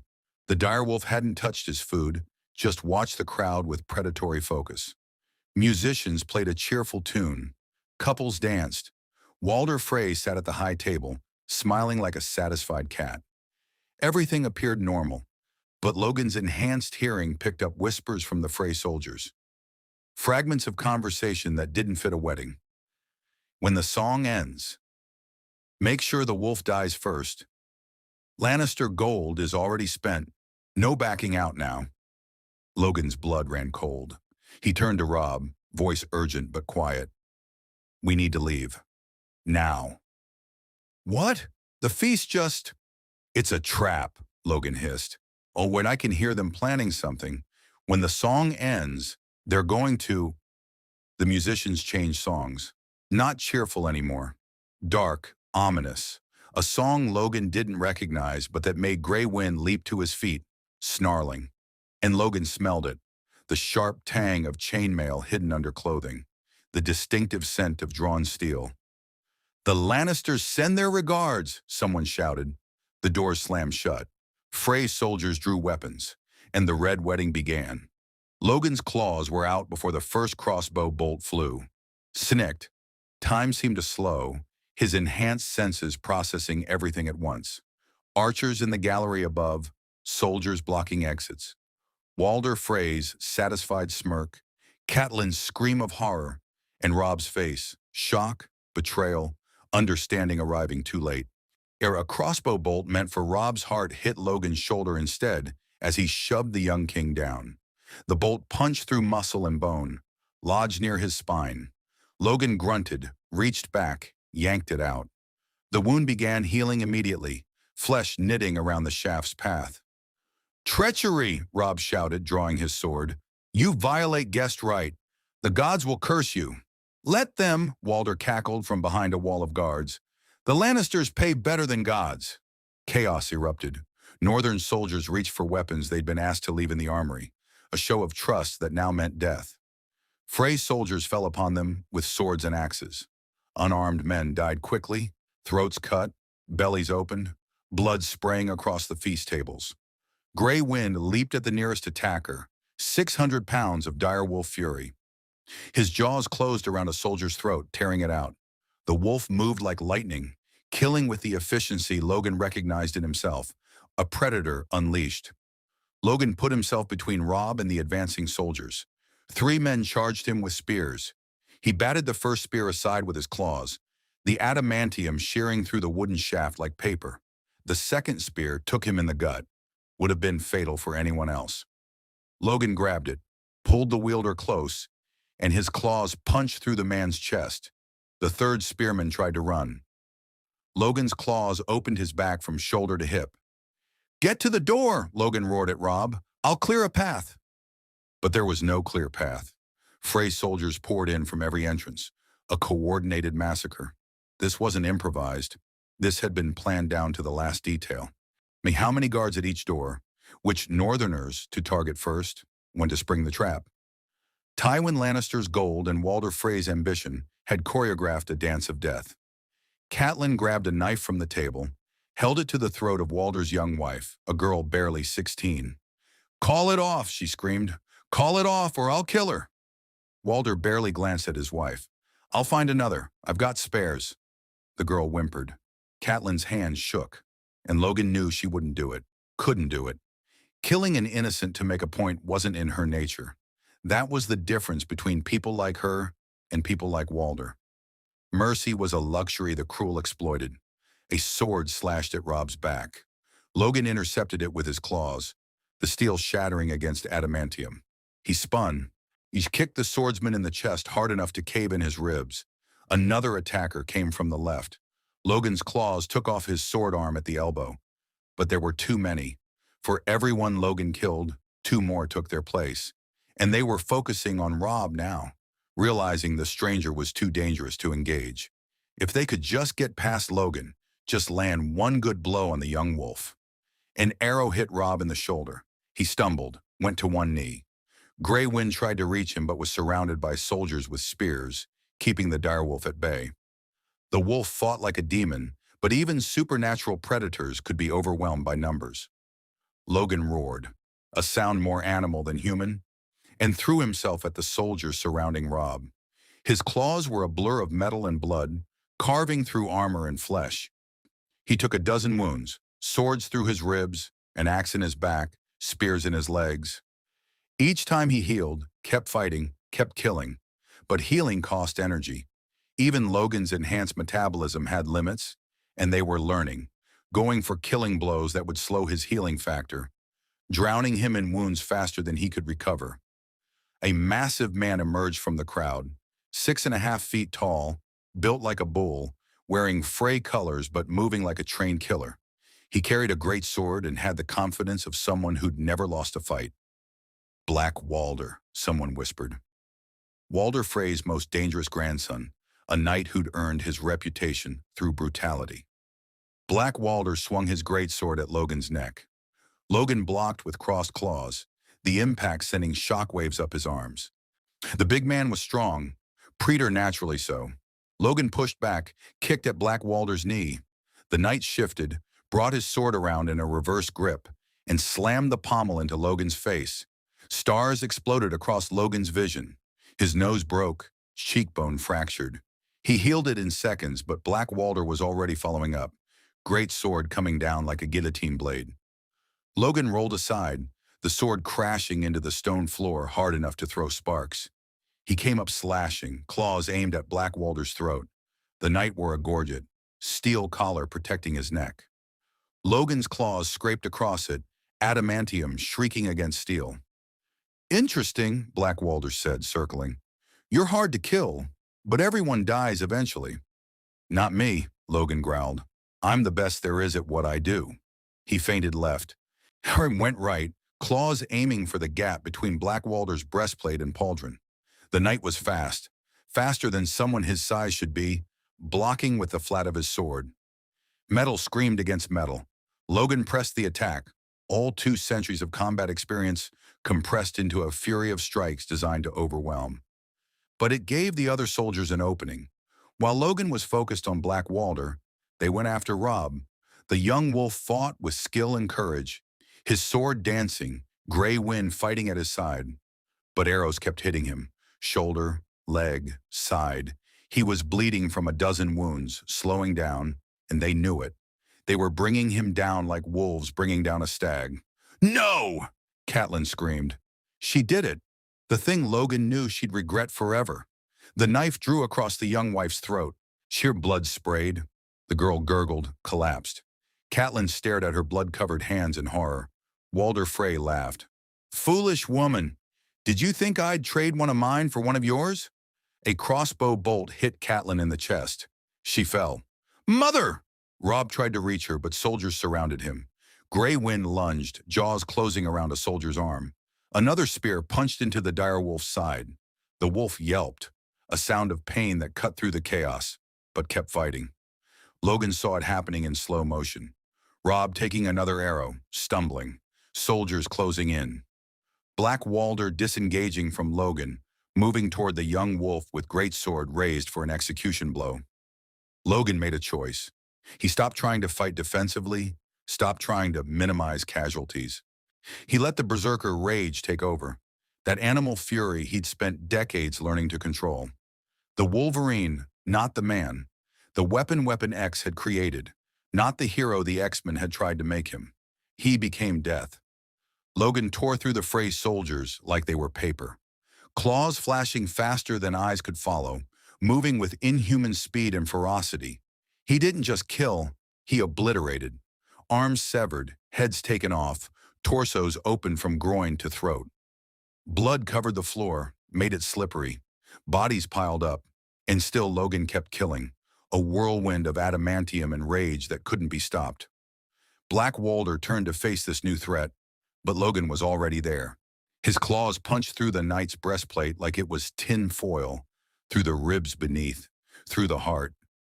Black Walder's eyes went wide with shock as Logan twisted the claws and ripped them free, bringing half the man's chest with them. Logan reached Robb just as another soldier raised a sword for the killing blow. Logan's claws took off the soldier's head, cauterized the neck stump with the heat of friction. He grabbed Robb. The young king was unconscious now, blood loss taking him under, and threw him over his shoulder. "Gray wind!" Logan shouted. The direwolf fought his way clear, limping badly from multiple spear wounds but alive. Together they moved toward the nearest door. Logan kicked it open, literally the wood splintering around the lock, and they stumbled into a corridor. More Frey soldiers. Logan didn't slow down. He charged through them, claws out, killing anyone who didn't get out of the way fast enough. Gray Wind limped beside him, Onik still trying to protect his master, even with a spear shaft protruding from his shoulder. They reached the castle's outer wall. Logan looked up at the 50-foot drop to the river below. Behind them, shouts and footsteps, the entire castle mobilizing to hunt them. "This is going to hurt," Logan muttered. He jumped. The fall seemed to last forever. Logan twisted in midair, keeping Robb above him, taking the impact on his own back. They hit the river hard enough to drive the air from his lungs, hard enough to shatter every bone in his legs and spine. The healing factor kicked in immediately, but the pain was excruciating. Gray Wind landed beside them with a splash, still somehow alive despite his wounds. The direwolf began paddling downstream, instinct driving him toward safety. Logan kicked with legs that were halfway healed, pulling Robb along. The young king wasn't breathing. Logan got them to the riverbank, dragged Robb onto the muddy shore, and started compressions. "Come on, kid," Logan growled, pumping Robb's chest. "Don't you die on me. Not after all that." Water came up from Robb's lungs. He coughed, gasped, eyes fluttering open. Blood covered him, his own and others. But he was alive. Barely. "Mother," Robb whispered. "Did she?" Logan didn't answer. Didn't need to. Robb saw the truth in his silence. "They killed her," Robb said. It wasn't a question. Tears mixed with the river water on his face. They killed everyone. Not everyone, Logan said. You're alive. Grey Wind's alive. And we're going to stay that way. Behind them, torches appeared on the castle walls. Frey's soldiers searching for bodies, making sure no one escaped their massacre. Logan grabbed Robb, supported him, and they stumbled into the darkness beyond the river. Grey Wind limped beside them, leaving a trail of blood. The direwolf should have been dead. The wounds he'd taken would have killed any normal wolf 10 times over. But there was nothing normal about Grey Wind. The bond between Stark and Wolf ran deeper than flesh, deeper than blood. As long as Robb lived, the wolf would fight to protect him. They walked through the night, 3 survivors of a massacre that would be remembered as one of the greatest betrayals in Westeros history. The Red Wedding. The day guessed right died. The day honor proved weaker than gold. And somewhere behind them, in a great hall soaked with blood and broken promises, Walder Frey surveyed his handiwork with satisfaction. The young wolf was dead, or so he'd report to Tywin Lannister. The North was broken. The war was over. Except the young wolf wasn't dead, and the man who'd saved him was something the lords of Westeros had never encountered before. An unkillable warrior with adamantium claws and 2 centuries of accumulated rage. The Game of Thrones had just gained a new player, and this one didn't play by anyone's rules. They found shelter in a burned-out farmhouse 3 miles from the twins. The structure was barely standing, roof half collapsed, walls blackened by fire, evidence of the war that had ravaged the Riverlands. But it had 4 walls and a corner that kept the wind out. That was enough. Logan laid Robb down on the dirt floor, checked his wounds. 3 arrows still lodged in him, shoulder side, thigh, sword cuts across his chest and arms, blood loss, shock, possible internal injuries. To any normal man would have been dead already. The young wolf was tougher than he looked. This is going to hurt, Logan warned, and pulled the first arrow. Robb screamed, bit down on a piece of leather Logan shoved in his mouth. The arrow came free, barbed head tearing flesh. Blood flowed freely. Logan tore strips from his own shredded shirt, packed the wound, applied pressure. You need a healer, Logan said. A master, whatever you call them. I can keep you alive, but I can't fix everything. They're all dead, Robb whispered through the leather. My men, my bannermen, the lords who trusted me. His eyes were hollow, staring at nothing. I led them to slaughter. Walder Frey led them to slaughter, Logan corrected, pulling the second arrow. You walked into a trap. Could have happened to anyone. But it didn't happen to anyone. And as it happened to me. Because I was stupid. Because I married for love instead of duty. Because His voice broke. Mother tried to warn me about the marriage, about compromising, and I lied to Walder. Broke my word. Maybe the gods cursed me for that. Maybe I deserved. Logan grabbed Robb's face, forced the young king to look at him. Don't you dare go down that path. Walder didn't betray you because of some broken marriage pact. He betrayed you because the Lannisters offered him more. Because he's a treacherous bastard who'd sell his own children if the price was right. This isn't divine punishment. This is just humans being the worst versions of themselves. The third arrow came out. Robb passed out from the pain, which was probably a mercy. Logan cleaned the wounds as best he could with river water and cloth. Where knowing infection was a real risk. In his world, he'd have had access to antibiotics, antiseptics, medical technology. Here he had dirt and hope. Grey Wind whimpered from the corner. The direwolf was in bad shape.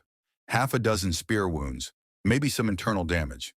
The wolf should have died hours ago but kept clinging to life through sheer stubbornness.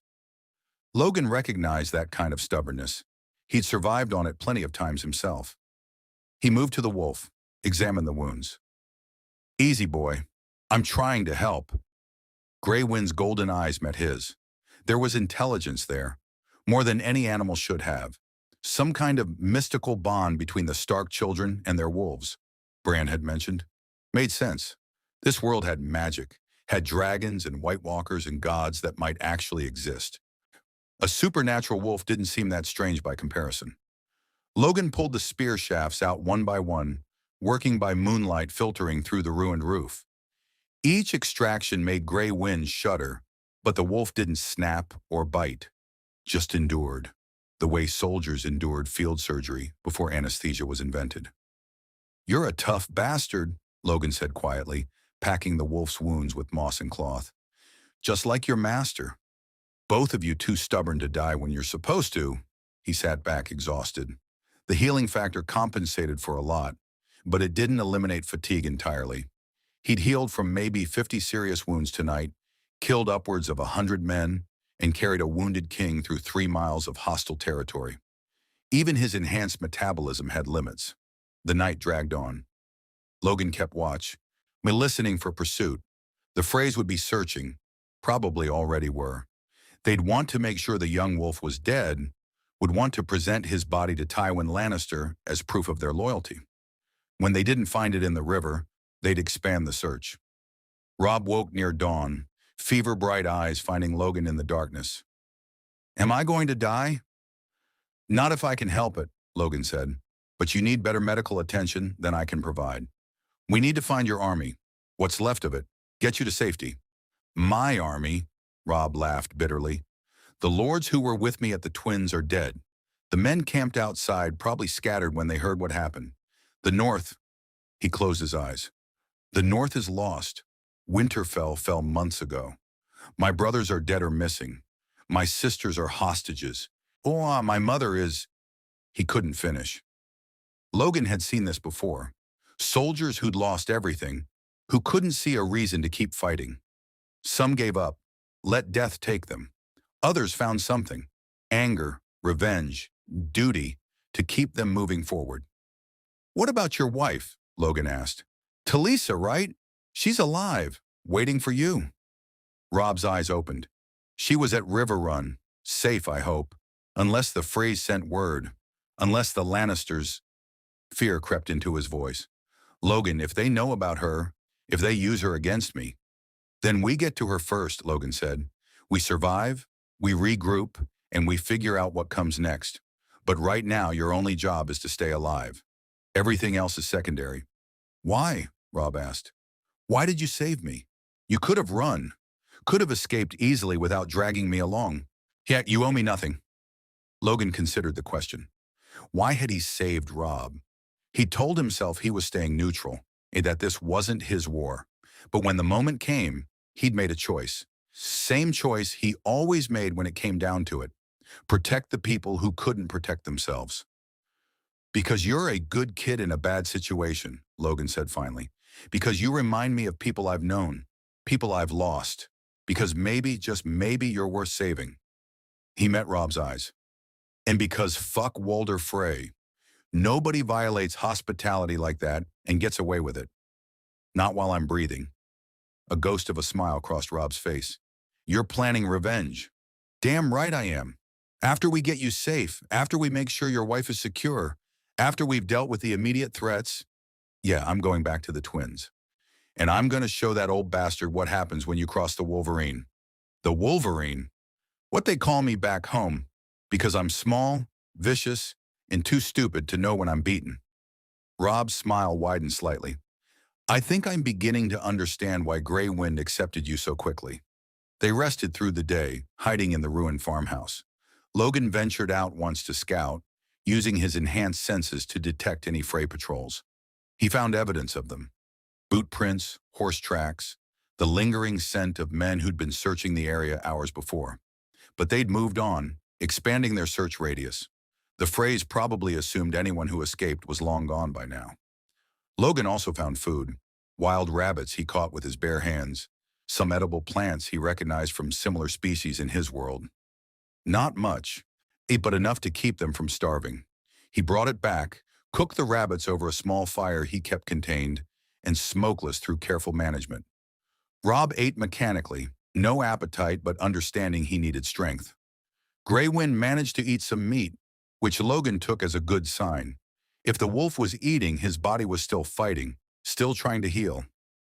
"Tell me about your world," Robb said as the sun set on their second day of hiding. "You've mentioned flying machines, weapons that could level cities. What kind of place creates such things?" Logan thought about how to explain modern Earth, or the Marvel Universe version of it, to someone from a medieval society. It's a world where humans learn to harness nature's forces, lightning trapped in wires to power machines, metal birds that carry hundreds of people across oceans, weapons that split atoms and release the same energy that powers the sun. He paused. But it's also a world where mutants like me exist, people born with powers that normal humans fear. We fight to protect a world that hates us, hoping that someday we'll be accepted. Usually ends badly. Mutants, Rob tested the word. Like sorcerers? Like people who won the genetic lottery, or lost, depending on your perspective. Some of us get useful powers, healing, strength, telepathy. Some get powers that make them outcasts or monsters. I got lucky. My healing factor keeps me alive. The claws make me dangerous. Together, they make me valuable as a soldier, a weapon, a tool. It took me a long time to figure out how to be more than that. You speak of being used as a weapon, like it's a wound that never heals, Rob observed. Because it is, Logan said. I've been a soldier in more wars than I can count. Been experimented on, brainwashed, turned against my friends. Killed people. Lots of people. Some deserved it, some didn't. After a while, you start to wonder if there's anything left of the man you used to be, or if you're just the weapon wearing his face. They sat in silence. Two warriors from different worlds sharing the burden of violence committed in service of causes larger than themselves. I killed my first man when I was 16, Rob said quietly. During the war. A Lannister soldier, barely older than me. I remember his face, the surprise in his eyes when my sword went through his chest, and the way he tried to speak but only blood came out. He stared at his hands. I've killed dozens since then, maybe hundreds in the battles, and I'm supposed to feel proud of that, victorious, like a king should. But instead I just feel hollow. That's how you know you're still human, Logan said. The day killing stops bothering you is the day you've crossed a line you can't come back from. Trust me, I've been on both sides of that line. A sound interrupted them. Horses coming from the south. Multiple riders moving fast. Logan's claws extended instinctively. Could be Frey scouts, he whispered, or it could be your men. Stay quiet until we know. He moved to the farmhouse's collapsed section, peered through the gaps in the wall. 6 riders pushing their horses hard, wearing northern colors, direwolf sigils. Logan's enhanced vision picked out details. Exhausted men, wounded, desperate, searching. It's your people, Logan said. Survivors from the camp outside the Twins, probably. Rob tried to stand, gasped in pain. Logan helped him to the doorway, just as the riders spotted the farmhouse. They approached cautiously, hands on weapons, until their leader, a grizzled veteran Logan recognized from Winterfell, saw Rob and nearly fell from his horse. Your Grace, the man's voice cracked. Gods be good, you're alive. Everyone said, the Freys killed you. They tried, Rob said, leaning heavily on Logan. This man saved me, saved Grey Wind, got us out when everyone else died. The northern soldiers stared at Logan with awe mixed with fear. Word of what he'd done in the Great Hall had clearly spread among the survivors. The stranger who can't die, one of them whispered. I heard he killed 50 men, 100, cut through them like wheat. Felt like more, Logan muttered. How many of you made it out? The grizzled veteran, Sergeant Wendell, Logan remembered, shook his head. Maybe 300 scattered throughout the countryside. The Freys attacked the camp right after the wedding, caught us unprepared. Most of the lords are dead. Your army, your grace, it's broken. Men are fleeing back to the north, deserting or hiding, without leadership, without hope. Then we give them hope, Rob said, straightening despite the pain. We regroup. We find every survivor we can. And he swayed, nearly collapsed. Logan caught him. First, we get you to a healer before you bleed out or die of infection. Revenge comes after you can stand without falling over. Riverrun, Sir Wendell said. Your Uncle Edmure's seat. If it hasn't fallen, we can get you to Maester's there. And Lady Talisa, she's there? Rob's voice was urgent. She's safe? Last we heard, yes, Your Grace. The Freys haven't moved against Riverrun yet. Still consolidating their betrayal, I imagine. Relief flooded Rob's face, followed quickly by determination. Then that's where we go. Riverrun. My wife. My remaining forces. He looked at Logan. Will you come? I know I've already asked too much, but, kid, you couldn't get rid of me if you tried, Logan said. Besides, I meant what I said. Walder Frey is going to pay for what he did. But first, we make sure you survive to see it. They rode through the night, moving carefully through Frey-controlled territory. Logan scouted ahead on foot, his enhanced senses better than any outrider, making sure they avoided patrols. Twice they had to hide while Frey soldiers passed within yards of their position. Each time Grey Wind growled softly, hackles raised, and each time Logan put a hand on the wolf's head to quiet him. On the third day, Riverrun appeared on the horizon, a castle at the confluence of two rivers, surrounded by water on three sides. The Tully seat, ancient and proud, flying the red and blue trout of House Tully from its towers. They were challenged at the gates, nearly attacked before the guards recognized Rob. Then chaos, servants running, maesters summoned, and Talisa bursting from the keep, running across the courtyard despite her pregnant belly, throwing her arms around Rob with tears streaming down her face. They said you were dead, she sobbed. The ravens came, said the Freys massacred everyone, that you died in the hall. I almost did, Rob said, holding her tight despite his wounds. But Logan saved me, saved Grey Wind, brought us home. Talisa turned to Logan, eyes red from crying. Thank you. Thank you for saving him, for bringing him back to me. Just doing what needed doing, Logan said gruffly, uncomfortable with gratitude. Now get him to your healers before all my work keeping him alive goes to waste. As they carried Rob into the castle, Logan stood in the courtyard, looking up at the walls. This was a real stronghold, stronger than the twins, better position, defensible. If the North was going to survive, it would need places like this. Leaders like Rob, tempered by suffering and betrayal. And maybe, just maybe, it would need someone like Logan. Someone who'd seen enough war to know how to win one. Someone who couldn't be killed, couldn't be intimidated, couldn't be bought. The Game of Thrones had taken everything from the young wolf, family, army, honor. But it had made a mistake. It had left him alive, and it had given him an ally who'd fought gods and monsters and genocidal robots and survived them all.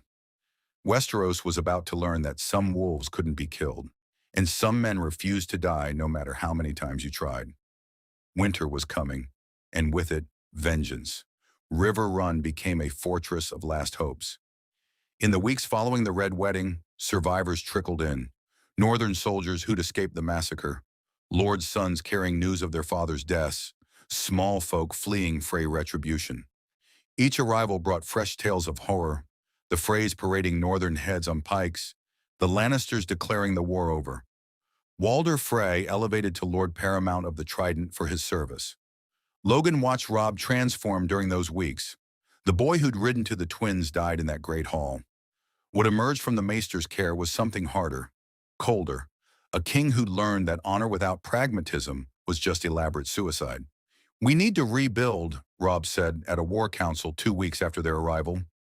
His wounds had healed enough that he could stand without wincing, though scars would mark him forever.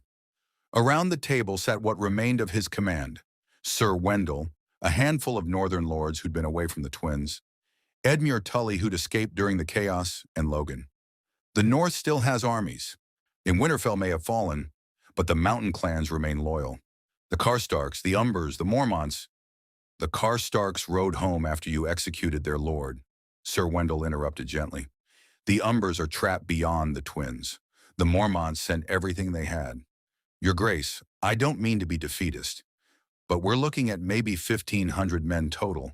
The Freys and Lannisters have 10 times that number. Then we don't fight them head on, Logan said. He'd been studying the maps, the terrain, applying 2 centuries of guerrilla warfare experience to Westeros' medieval context. We make them bleed. Small strikes, ambushes, raids on supply lines. We make holding the North too expensive, too costly. Eventually, they'll make mistakes, and we exploit them. Guerrilla warfare, Rob said, nodding. Hit and run. Came what you showed the men at Winterfell, but on a larger scale. Exactly. Your grandfather won battles through conventional tactics. That's not going to work anymore. You need to fight like you're outgunned and outnumbered. Because you are. Edmure Tully frowned. That's not how war is conducted in Westeros. There are rules, conventions. Your rules got Robb's men slaughtered at a wedding? Logan cut him off. The Lannisters don't care about your conventions. Walder Frey didn't care about guest right. So stop fighting the war they expect and start fighting the war you can win. An uncomfortable silence filled the room. Logan knew he was pushing boundaries. He was an outsider lecturing nobles about their own warfare. But someone had to say it. He's right, Robb said quietly. Everything Father taught me. Every rule of honorable combat, the Lannisters used it against us. They knew we'd trust guest right, knew we'd follow convention, and they exploited it. His gray eyes hardened. No more. From now on, we fight to win, whatever it takes. The words hung in the air like a declaration of something lost and something gained. The young wolf had grown fangs. Over the following weeks, they implemented Logan's strategy. Small units of northern soldiers, trained in the techniques Logan had taught at Winterfell, struck at Frey and Lannister positions throughout the Riverlands. Supply wagons burned, patrols disappeared, messengers carrying orders never reached their destinations. It wasn't the glorious warfare of songs and stories, but it was effective. Logan led many of these raids himself. He'd become something of a legend among the Northerners. The stranger who cannot die, the man with metal claws. Soldiers who fought beside him swore he killed a dozen enemies in minutes, that arrows and swords passed through him without slowing him down, that he healed wounds that would have killed any mortal man. The truth was even stranger than the legend. Logan had spent 2 centuries perfecting the art of violence, and against medieval soldiers with steel weapons and no healing factors, he was essentially unstoppable. He could afford to take risks no one else could, charge into situations that would be suicide for anyone else. But it wasn't just his healing factor that made him effective. It was his tactical knowledge, his understanding of how to maximize limited resources, his ability to think 3 moves ahead of his enemies. In another life, he'd fought alongside Captain America, learned strategy from Nick Fury, battled Hydra and the Hand, and a dozen other organizations that made the Lannisters look like amateurs. One night, returning from a particularly successful raid on a Frey supply depot, Logan found Jon Snow waiting in Riverrun's courtyard. The bastard of Winterfell, no, not bastard, Bran had hinted at some greater truth, had arrived with grim news. The wall needs help, Jon said without preamble. The wildlings are massing beyond it. Mance Rayder, the king beyond the wall, has united 100 tribes, 30,000 warriors marching south. And behind them, he paused, the White Walkers, the real threat. They're coming, Logan. Everything the legends warned about, it's real and it's coming. Robb needs to hear this, Logan said.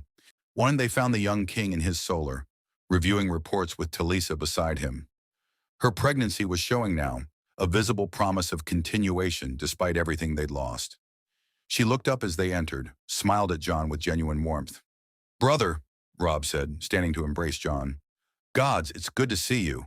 When we heard about the ranging beyond the wall, most of them died, Jon said flatly. White Walkers and their whites slaughtered them. I barely made it back. Lord Commander Mormont is organizing the defense, but we're undermanned, undersupplied. The Watch has maybe 700 men to defend 300 miles of wall against an army of the dead. He looked at Robb. I know you're fighting your own war, but the North, all of Westeros, needs the Watch to hold that wall. Robb sat heavily. I can't spare men. I don't have men to spare. We're barely holding the Riverlands, and the North itself is in Ironborn and Bolton hands. Then we lose everything, Jon said. You don't understand. The White Walkers aren't like Lannisters or Freys. They're not here for thrones or power. They're here to end life itself. Every person they kill becomes a White, a soldier in their army. If they breach the wall, if they get into the 7 kingdoms proper, he trailed off. There won't be a 7 kingdoms left to fight over. Logan had heard similar warnings before. Apocalyptic threats that seemed impossible until they weren't. Sentinels, Dark Phoenix, Onslaught. Each time heroes had argued about priorities, resources, whether the threat was real, and each time they'd almost lost everything because they waited too long. "What do you need?" Logan asked Jon. "Aid men, weapons, dragon glass. It's the only thing besides fire that kills White Walkers. There's supposed to be a cache of it at Dragonstone, but—" "I'll go," Logan said. All three Starks turned to stare at him. "To the wall. I'll help you defend it. My healing factor means Whites can't really kill me, and I've fought undead before. Zombies, vampires, demon-possessed corpses. They're tough, but they can be beaten." "Logan, you can't," Robb protested. "We need you here. The raids, the training." "You've got that handled now," Logan interrupted. "Your men know what they're doing. And Jon's right. If the wall falls, none of this other stuff matters. You'll be fighting Lannisters while an army of corpses sweeps south and kills everyone." He met Robb's eyes. "You need to think bigger picture, kid. It's the immediate threat versus the existential one." Talisa placed a hand on Robb's arm. "He's right. I've heard the stories. The long night, the last hero. If even half of them are true—" Robb looked between his wife, his brother, and Logan. The weight of command pressed down visibly, another impossible choice added to the mountain of them he'd already made. "All right," he said finally. "Logan goes to the wall. But Jon, I need something from you. I need you to make the Night's Watch understand that the North remembers. That when this is over, when the immediate threats are dealt with, we're coming for everyone who betrayed us. The Freys, the Boltons, anyone who profited from our family's blood." "Revenge," Jon said softly. "Is that what you've become?" "Justice," Robb corrected. "Walder Frey massacred guests under his roof. A Roose Bolton betrayed his king. They murdered women, killed wounded men, violated every law of gods and men. If I let that stand, if I just forgive and forget, what message does that send? That you can betray the Starks and live?" He shook his head. "No, the North remembers, and winter is coming for everyone who wronged us." Logan heard the echo of his own philosophy in Robb's words, the belief that some crimes demanded retribution, that mercy had limits. It was a dark path, one Logan had walked many times. Sometimes it led to justice, sometimes it led to becoming the monster you were fighting. "Just remember who you are," Logan said quietly. "Don't let revenge consume you. I've seen it happen to good people. Hell, I've let it happen to myself. We focus on protecting what you have left before you worry about destroying what you've lost." 3 days later, Logan rode north with Jon Snow and a small escort. Grey Wind wanted to come. The direwolf had bonded with Logan as much as with Robb. But the young king needed his wolf. They'd been through too much together to separate now. The journey to the wall took weeks through hostile territory. They avoided main roads, stuck to forests and wilderness, moved like ghosts through a land at war. Jon proved to be good company, quiet, competent, with none of the noble arrogance Logan had come to expect from Westeros upper class. The bastard had learned humility from his birth, pragmatism from the Night's Watch. "Tell me about the White Walkers," Logan said one night around their small fire. "Everything you know." Jon stared into the flames.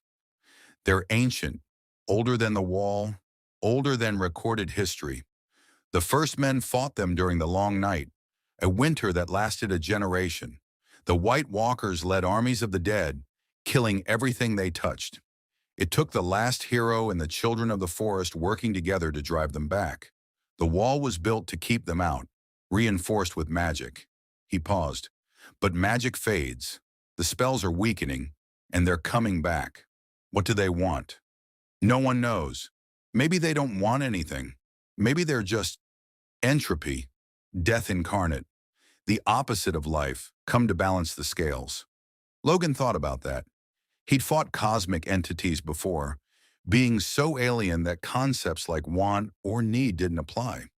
If the White Walkers were something similar, then this was going to be even harder than he'd thought. The wall appeared on the horizon like a frozen tidal wave stopped mid-crash. 700 feet of ice and ancient magic, stretching from coast to coast, blocking the north from the south. Logan had seen impressive structures in his time. Avengers Tower, the Xavier Mansion, Asgard itself during one particularly weird adventure. But the wall was something else. Pure human determination, frozen in ice, standing against the darkness for 8,000 years. Castle Black sat at the wall's base like a barnacle on a ship's hull, functional, austere, no decoration or comfort. This was a military installation, pure and simple. The men of the Night's Watch trained in the courtyard, hard-faced veterans and green recruits, all wearing black, all sworn to celibacy and service until death. Lord Commander Gior Mormont met them in his solar. He was an old bear of a man. Literally, his sigil was a bear, with white hair and shrewd eyes that had seen too many winters. "So you're the Wolverine," Mormont said, studying Logan. "John's ravens told of you. Unkillable," he said. "Claws of metal. Saved King Robb from the Red Wedding." He leaned back. "I don't care if you're a demon or a god. If you can kill whites, you're welcome at the wall." "I can kill whites," Logan confirmed. "Question is, can I kill the things making them?" "Dragon glass or Valyrian steel," Mormont said. "Nothing else works. Regular steel passes through White Walkers like smoke. But your claws, what are they made of?" "Adamantium. Indestructible metal from my world. I don't know if it'll work on your ice demons, but we're going to find out." Mormont nodded grimly. "The wildlings will hit us first. 30,000 of them, maybe more. They're not our real enemy. They're running from the White Walkers, but we can't let them through. If we do, the Seven Kingdoms will see it as the Watch failing its duty. We'll lose what little support we still have." "So you're going to fight refugees running from an apocalypse," Logan said. "That's pretty cold." "That's duty," Mormont replied. "We don't get to choose which wars we fight. We just stand watch while others play their games of thrones." He stood, walked to the window overlooking the wall. "I've been Lord Commander for 15 years. I've seen the Watch decline from 3,000 men to 700. I've watched the Seven Kingdoms forget about us, treat us like a dumping ground for criminals and bastards. But we still stand, because someone has to. When the long night comes, when the White Walkers march, we'll be here, standing watch. That's all we can do." Logan understood. He'd been part of organizations like this before. The X-Men, the Avengers, others.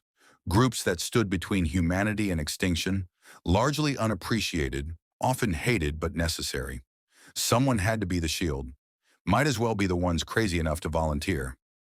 "Then let's make sure you're ready," Logan said. "Show me your defenses, your men, your weapons, and let's figure out how to kill an army of the dead."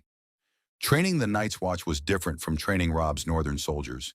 These men were already disciplined, already understood that death was always one mistake away.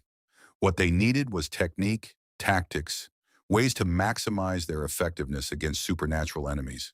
And Logan taught them to fight whites, target the head or spine, dismember when possible, always have fire ready. He taught them to work in pairs, covering each other's blind spots. He taught them to control their fear, because fear made you slow, and slow meant dead. And when the wildlings finally came, when 30,000 screaming warriors charged the wall armed with crude weapons and desperate courage, Logan stood on the wall with Jon Snow and 700 black brothers, knowing that this was just the warm-up. The real threat was still out there in the frozen wastes, patient and implacable, waiting for the living to exhaust themselves fighting each other.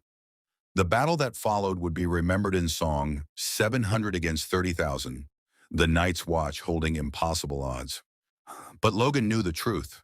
They weren't heroes standing against evil. They were just men in a bad situation, doing the best they could with what they had, same as it ever was in every world, in every war. The Night's Watch would hold. The wall would stand. And when the White Walkers finally came, Logan would be there. Adamantium claws ready to show the dead that some things couldn't be killed, not while the Wolverine still drew breath. The wildling assault on the wall lasted 3 days of brutal, grinding combat. They came with giants riding mammoths, with warriors wielding bronze and bone, with desperation that made them fearless. They climbed the wall on chains and ladders, died by the hundreds from arrows and oil and falling ice, and kept coming because the alternative was facing the White Walkers. Logan fought on the wall's summit, his claws carving through wildlings who made it to the top, but he took no joy in it. These weren't enemies. They were refugees, men, women, even children driven south by something worse than death. The Night's Watch was doing its duty, but Logan couldn't shake the feeling that they were fighting the wrong war. On the third day, the Wildling King himself appeared. Mance Rayder, a former brother of the Night's Watch who deserted to join the Free Folk, called for parley. Lord Commander Mormont agreed, and Logan accompanied Jon Snow to meet him in the ruins of a village below the wall. Mance was a weathered man in his 50s, with gray-streaked hair and the bearing of someone who'd commanded through respect rather than fear. He studied Logan with curious eyes. "You're the Southerner who can't die," Mance said. "Ha, my raiders have been telling stories. The demon who bleeds but doesn't fall, who heals wounds as fast as we can make them." He smiled without humor. "We could have used someone like you beyond the wall." "I'm not your enemy," Logan said. "Neither is the Watch. The real enemy is coming behind you." "I know," Mance said quietly. "I've seen them. The White Walkers, the Whites, the cold that kills everything it touches. That's why we're here. That's why I united 100 feuding tribes who'd normally sooner kill each other than march together. Because if we don't get south of the wall, we all die. Every man, woman, and child." "Then stop attacking," Jon said. "Help us defend the wall. When the White Walkers come—" "The Watch won't let us through," Mance interrupted. "Your Lord Commander has his duty. I understand that. But my duty is to my people. So we'll keep fighting, keep dying, until either we break through or the White Walkers take us all." He looked at Logan. "Unless you have a better idea." Logan did have an idea. It was crazy, would piss off everyone involved, and probably wouldn't work. But it was the only chance he saw to keep tens of thousands of people from dying unnecessarily. "What if there was a way to let your people through without the Watch breaking their oaths?" Logan said slowly. "What if the Wildlings joined the Night's Watch?" Both Mance and Jon stared at him like he'd grown a second head. "The Watch doesn't. We can't," Jon sputtered. "Why not?" Logan pressed. "Your order is down to 700 men. You need bodies on the wall when the real threat comes. The Wildlings need protection, shelter, purpose. Seems like a mutually beneficial arrangement." "The Wildlings bow to no man," Mance said. "We're free folk. We don't take oaths or kneel to Southern kings." "Then don't kneel," Logan said. "Stand. Stand on the wall as equals. Take the oath because you choose to, not because you're forced. Defend the realms of men, all men including your own people. In exchange, the Watch lets your family settle south of the wall, somewhere safe, somewhere the White Walkers can't reach." Mance was quiet for a long moment. "And what do I tell my warriors? That we fought and died for 3 days to do what we could have done peacefully?" "Tell them you saved them," Logan said. "That you found a way to protect your people without getting them all killed. That's what leaders do. They make the hard choices, the pragmatic choices, even when it costs them pride." He was thinking of Robb when he said it, of the young wolf learning to compromise his honor to save his people. Maybe this was another version of the same lesson, that survival sometimes meant swallowing pride and accepting help from unexpected sources. The negotiations took another day. Lord Commander Mormont was skeptical. Many of the Night's Watch brothers were openly hostile, and the Wildlings didn't trust the Southern Crows not to betray them once they were vulnerable. But slowly, impossibly, an agreement took shape. 2,000 Wildlings would take the Black, join the Night's Watch, and man the other castles along the wall that had been abandoned for lack of men. The rest, families, elders, children, would be settled in the Gift, the lands south of the wall that technically belonged to the Watch. In exchange, the Wildlings would fight when the White Walkers came, would stand shoulder to shoulder with the Watch against the real enemy. It wasn't perfect. There would be friction, fights, probably some violence as old hatreds clashed with new necessity. But it was better than the alternative. 30,000 corpses that would rise as whites when the White Walkers arrived. The night after the agreement was finalized, Logan stood atop the wall, looking north into the darkness. His enhanced senses picked up something out there. A cold that wasn't natural, a presence that felt wrong in ways he couldn't articulate. The White Walkers, watching, waiting, patient as only immortal things could be patient. Jon Snow joined him, breath misting in the frigid air. "You know this won't last," Jon said. "The peace between the Watch and the Wildlings. Too much history, too much blood." "Nothing lasts," Logan replied. But it doesn't have to last forever. Just long enough to survive what's coming. And after? When the White Walkers are defeated, if they're defeated, what then? Then you figure out what comes next, same as always. Logan glanced at John. You're going to be important, kid. I can feel it. Something about you, something you don't even know yet, is going to matter. Don't waste it. John looked uncomfortable. I'm a bastard. A brother of the Night's Watch. I don't. You're more than that, Logan interrupted. I've lived long enough to recognize when someone's destiny is bigger than they think. You've got that weight on you. Can't see the shape of it yet, but it's there. They stood in silence, two men from vastly different backgrounds, Wes united by the understanding that sometimes you fought not for glory or justice, but simply because someone had to stand between the darkness and everything you loved. Weeks passed. The wildlings integrated slowly into watch operations. Logan trained both groups, teaching them to work together despite their mutual distrust. He led ranging parties north of the wall, scouting for signs of White Walkers, learning the terrain and tactics. On one of these rangings, they found the first Whites, a village frozen in time, bodies preserved by supernatural cold, families dead in their homes, livestock stiff and lifeless. And then the corpses moved. Eyes glowing blue, skin gray and desiccated, they rose and attacked with mindless ferocity.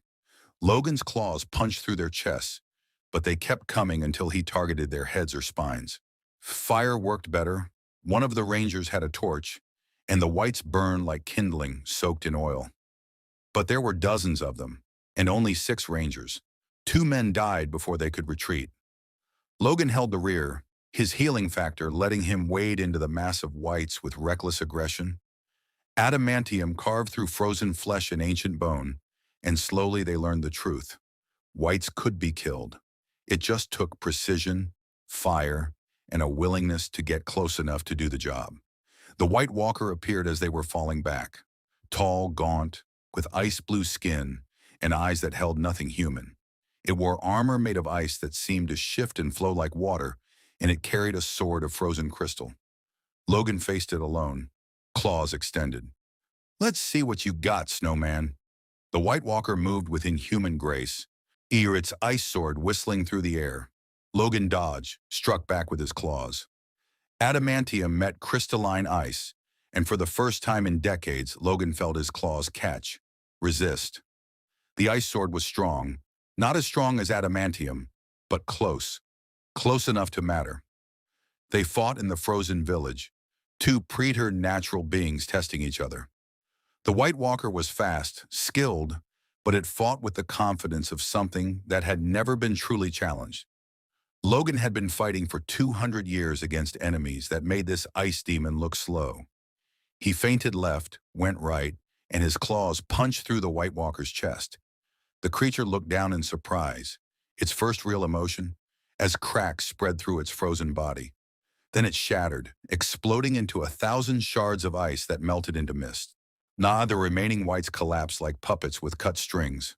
Logan stood in the aftermath, breathing hard, claws still extended. The other rangers stared at him with something approaching religious awe. You killed it, one whispered. You killed a White Walker. Adamantium works, Logan confirmed, retracting his claws. Good to know. But inside he was calculating. If that was a normal White Walker, and there were hundreds or thousands of them, the Night's Watch was still badly outmatched. His healing factor made him nearly unkillable, but everyone else was vulnerable. One scratch from those ice swords could kill, and the dead became new soldiers for the enemy. This was going to be a long war. Ravens flew south, carrying news of Logan's victory. The man who'd survived the Red Wedding, saved the young wolf, and brokered peace between the Watch and Wildlings, had now killed a White Walker. His legend grew with each telling, spreading through the 7 kingdoms like wildfire. In Riverrun, Robb Stark received the news and smiled. His friend was alive, fighting on another front, buying time for the living. Meanwhile, Robb implemented the guerrilla tactics Logan had taught, slowly bleeding the Freys and Lannisters, rebuilding northern strength one small victory at a time. In King's Landing, Cersei Lannister heard the stories and dismissed them as northern superstition. White Walkers were fairy tales. The real threat was the young wolf, who should have died at the twins, but had somehow survived. In the twins, Walder Frey heard the tales and felt the first stirrings of fear. The stranger he'd tried to kill had not only survived but become something more. A symbol, a rallying point for northern resistance, and Walder knew what happened to men who made enemies of legends. At the wall, Logan continued his work, training, scouting, preparing for the inevitable moment when the White Walkers would come in force. He'd fought impossible odds before, survived unwinnable situations, but this felt different. This felt final. One night, alone on the wall under stars that seemed closer here than anywhere else in the world, Logan thought about his journey. He'd been pulled from his universe into this one without warning or choice, but maybe it wasn't random. Maybe something. Fate, destiny, the universe's twisted sense of humor had brought him here for this. To stand on a wall of ice at the edge of the world, armed with adamantium claws and centuries of experience, against an enemy that threatened all living things. It was the same role he'd always played, the weapon, the survivor, the one who stood between innocence and the darkness. Different world, same mission. He could live with that. The North remembered. Winter was coming, and when the long night fell, when the White Walkers marched their army of the dead against the wall, they would find something waiting they'd never encountered before. An unkillable man with metal claws who'd spent 200 years learning how to be more than a weapon, who'd found purpose in protecting people who couldn't protect themselves, who'd discovered that maybe, just maybe, being the monster hunting monsters was its own kind of heroism. The Game of Thrones would continue. The Lannisters scheming, the Starks rebuilding, the Freys counting their blood money. But above it all, beyond it all, the real war waited. And Logan would be there when it came. He always was. The stranger who'd fallen through a rift in reality had become a legend in Westeros. They called him different names in different places. The Wolverine at the Wall, the Unkillable at Riverrun, the Metal Demon in Frey territories. But the names all meant the same thing. Something new had entered the Game of Thrones, something the ancient rules didn't account for. Logan hadn't found his way home. The portal that brought him remained closed, the path back to his world still hidden. But in the months since his arrival, he'd done what he always did, survived, adapted, and found people worth fighting for. Robb Stark lived, ill-tempered by betrayal into something harder and more pragmatic than his father. The young wolf had learned that honor without cunning was suicide, that sometimes the right choice meant getting blood on your hands. Logan had helped teach him that lesson, for better or worse. Jon Snow stood watch at the wall, leading a strange alliance of Night's Watch and wildlings against the growing darkness in the north. The White Walkers were coming, slowly, inexorably, and when they arrived, they'd face not just medieval soldiers with steel swords, but an immortal warrior with adamantium claws who'd fought and killed their kind. The Red Wedding's massacre would echo through Westeros history as one of its darkest moments, but it hadn't achieved its goal. House Stark survived. The North remembered, and debts of blood demanded payment. How Logan thought about his old life sometimes, the X-Men, the mansion, the world of heroes and villains he'd left behind.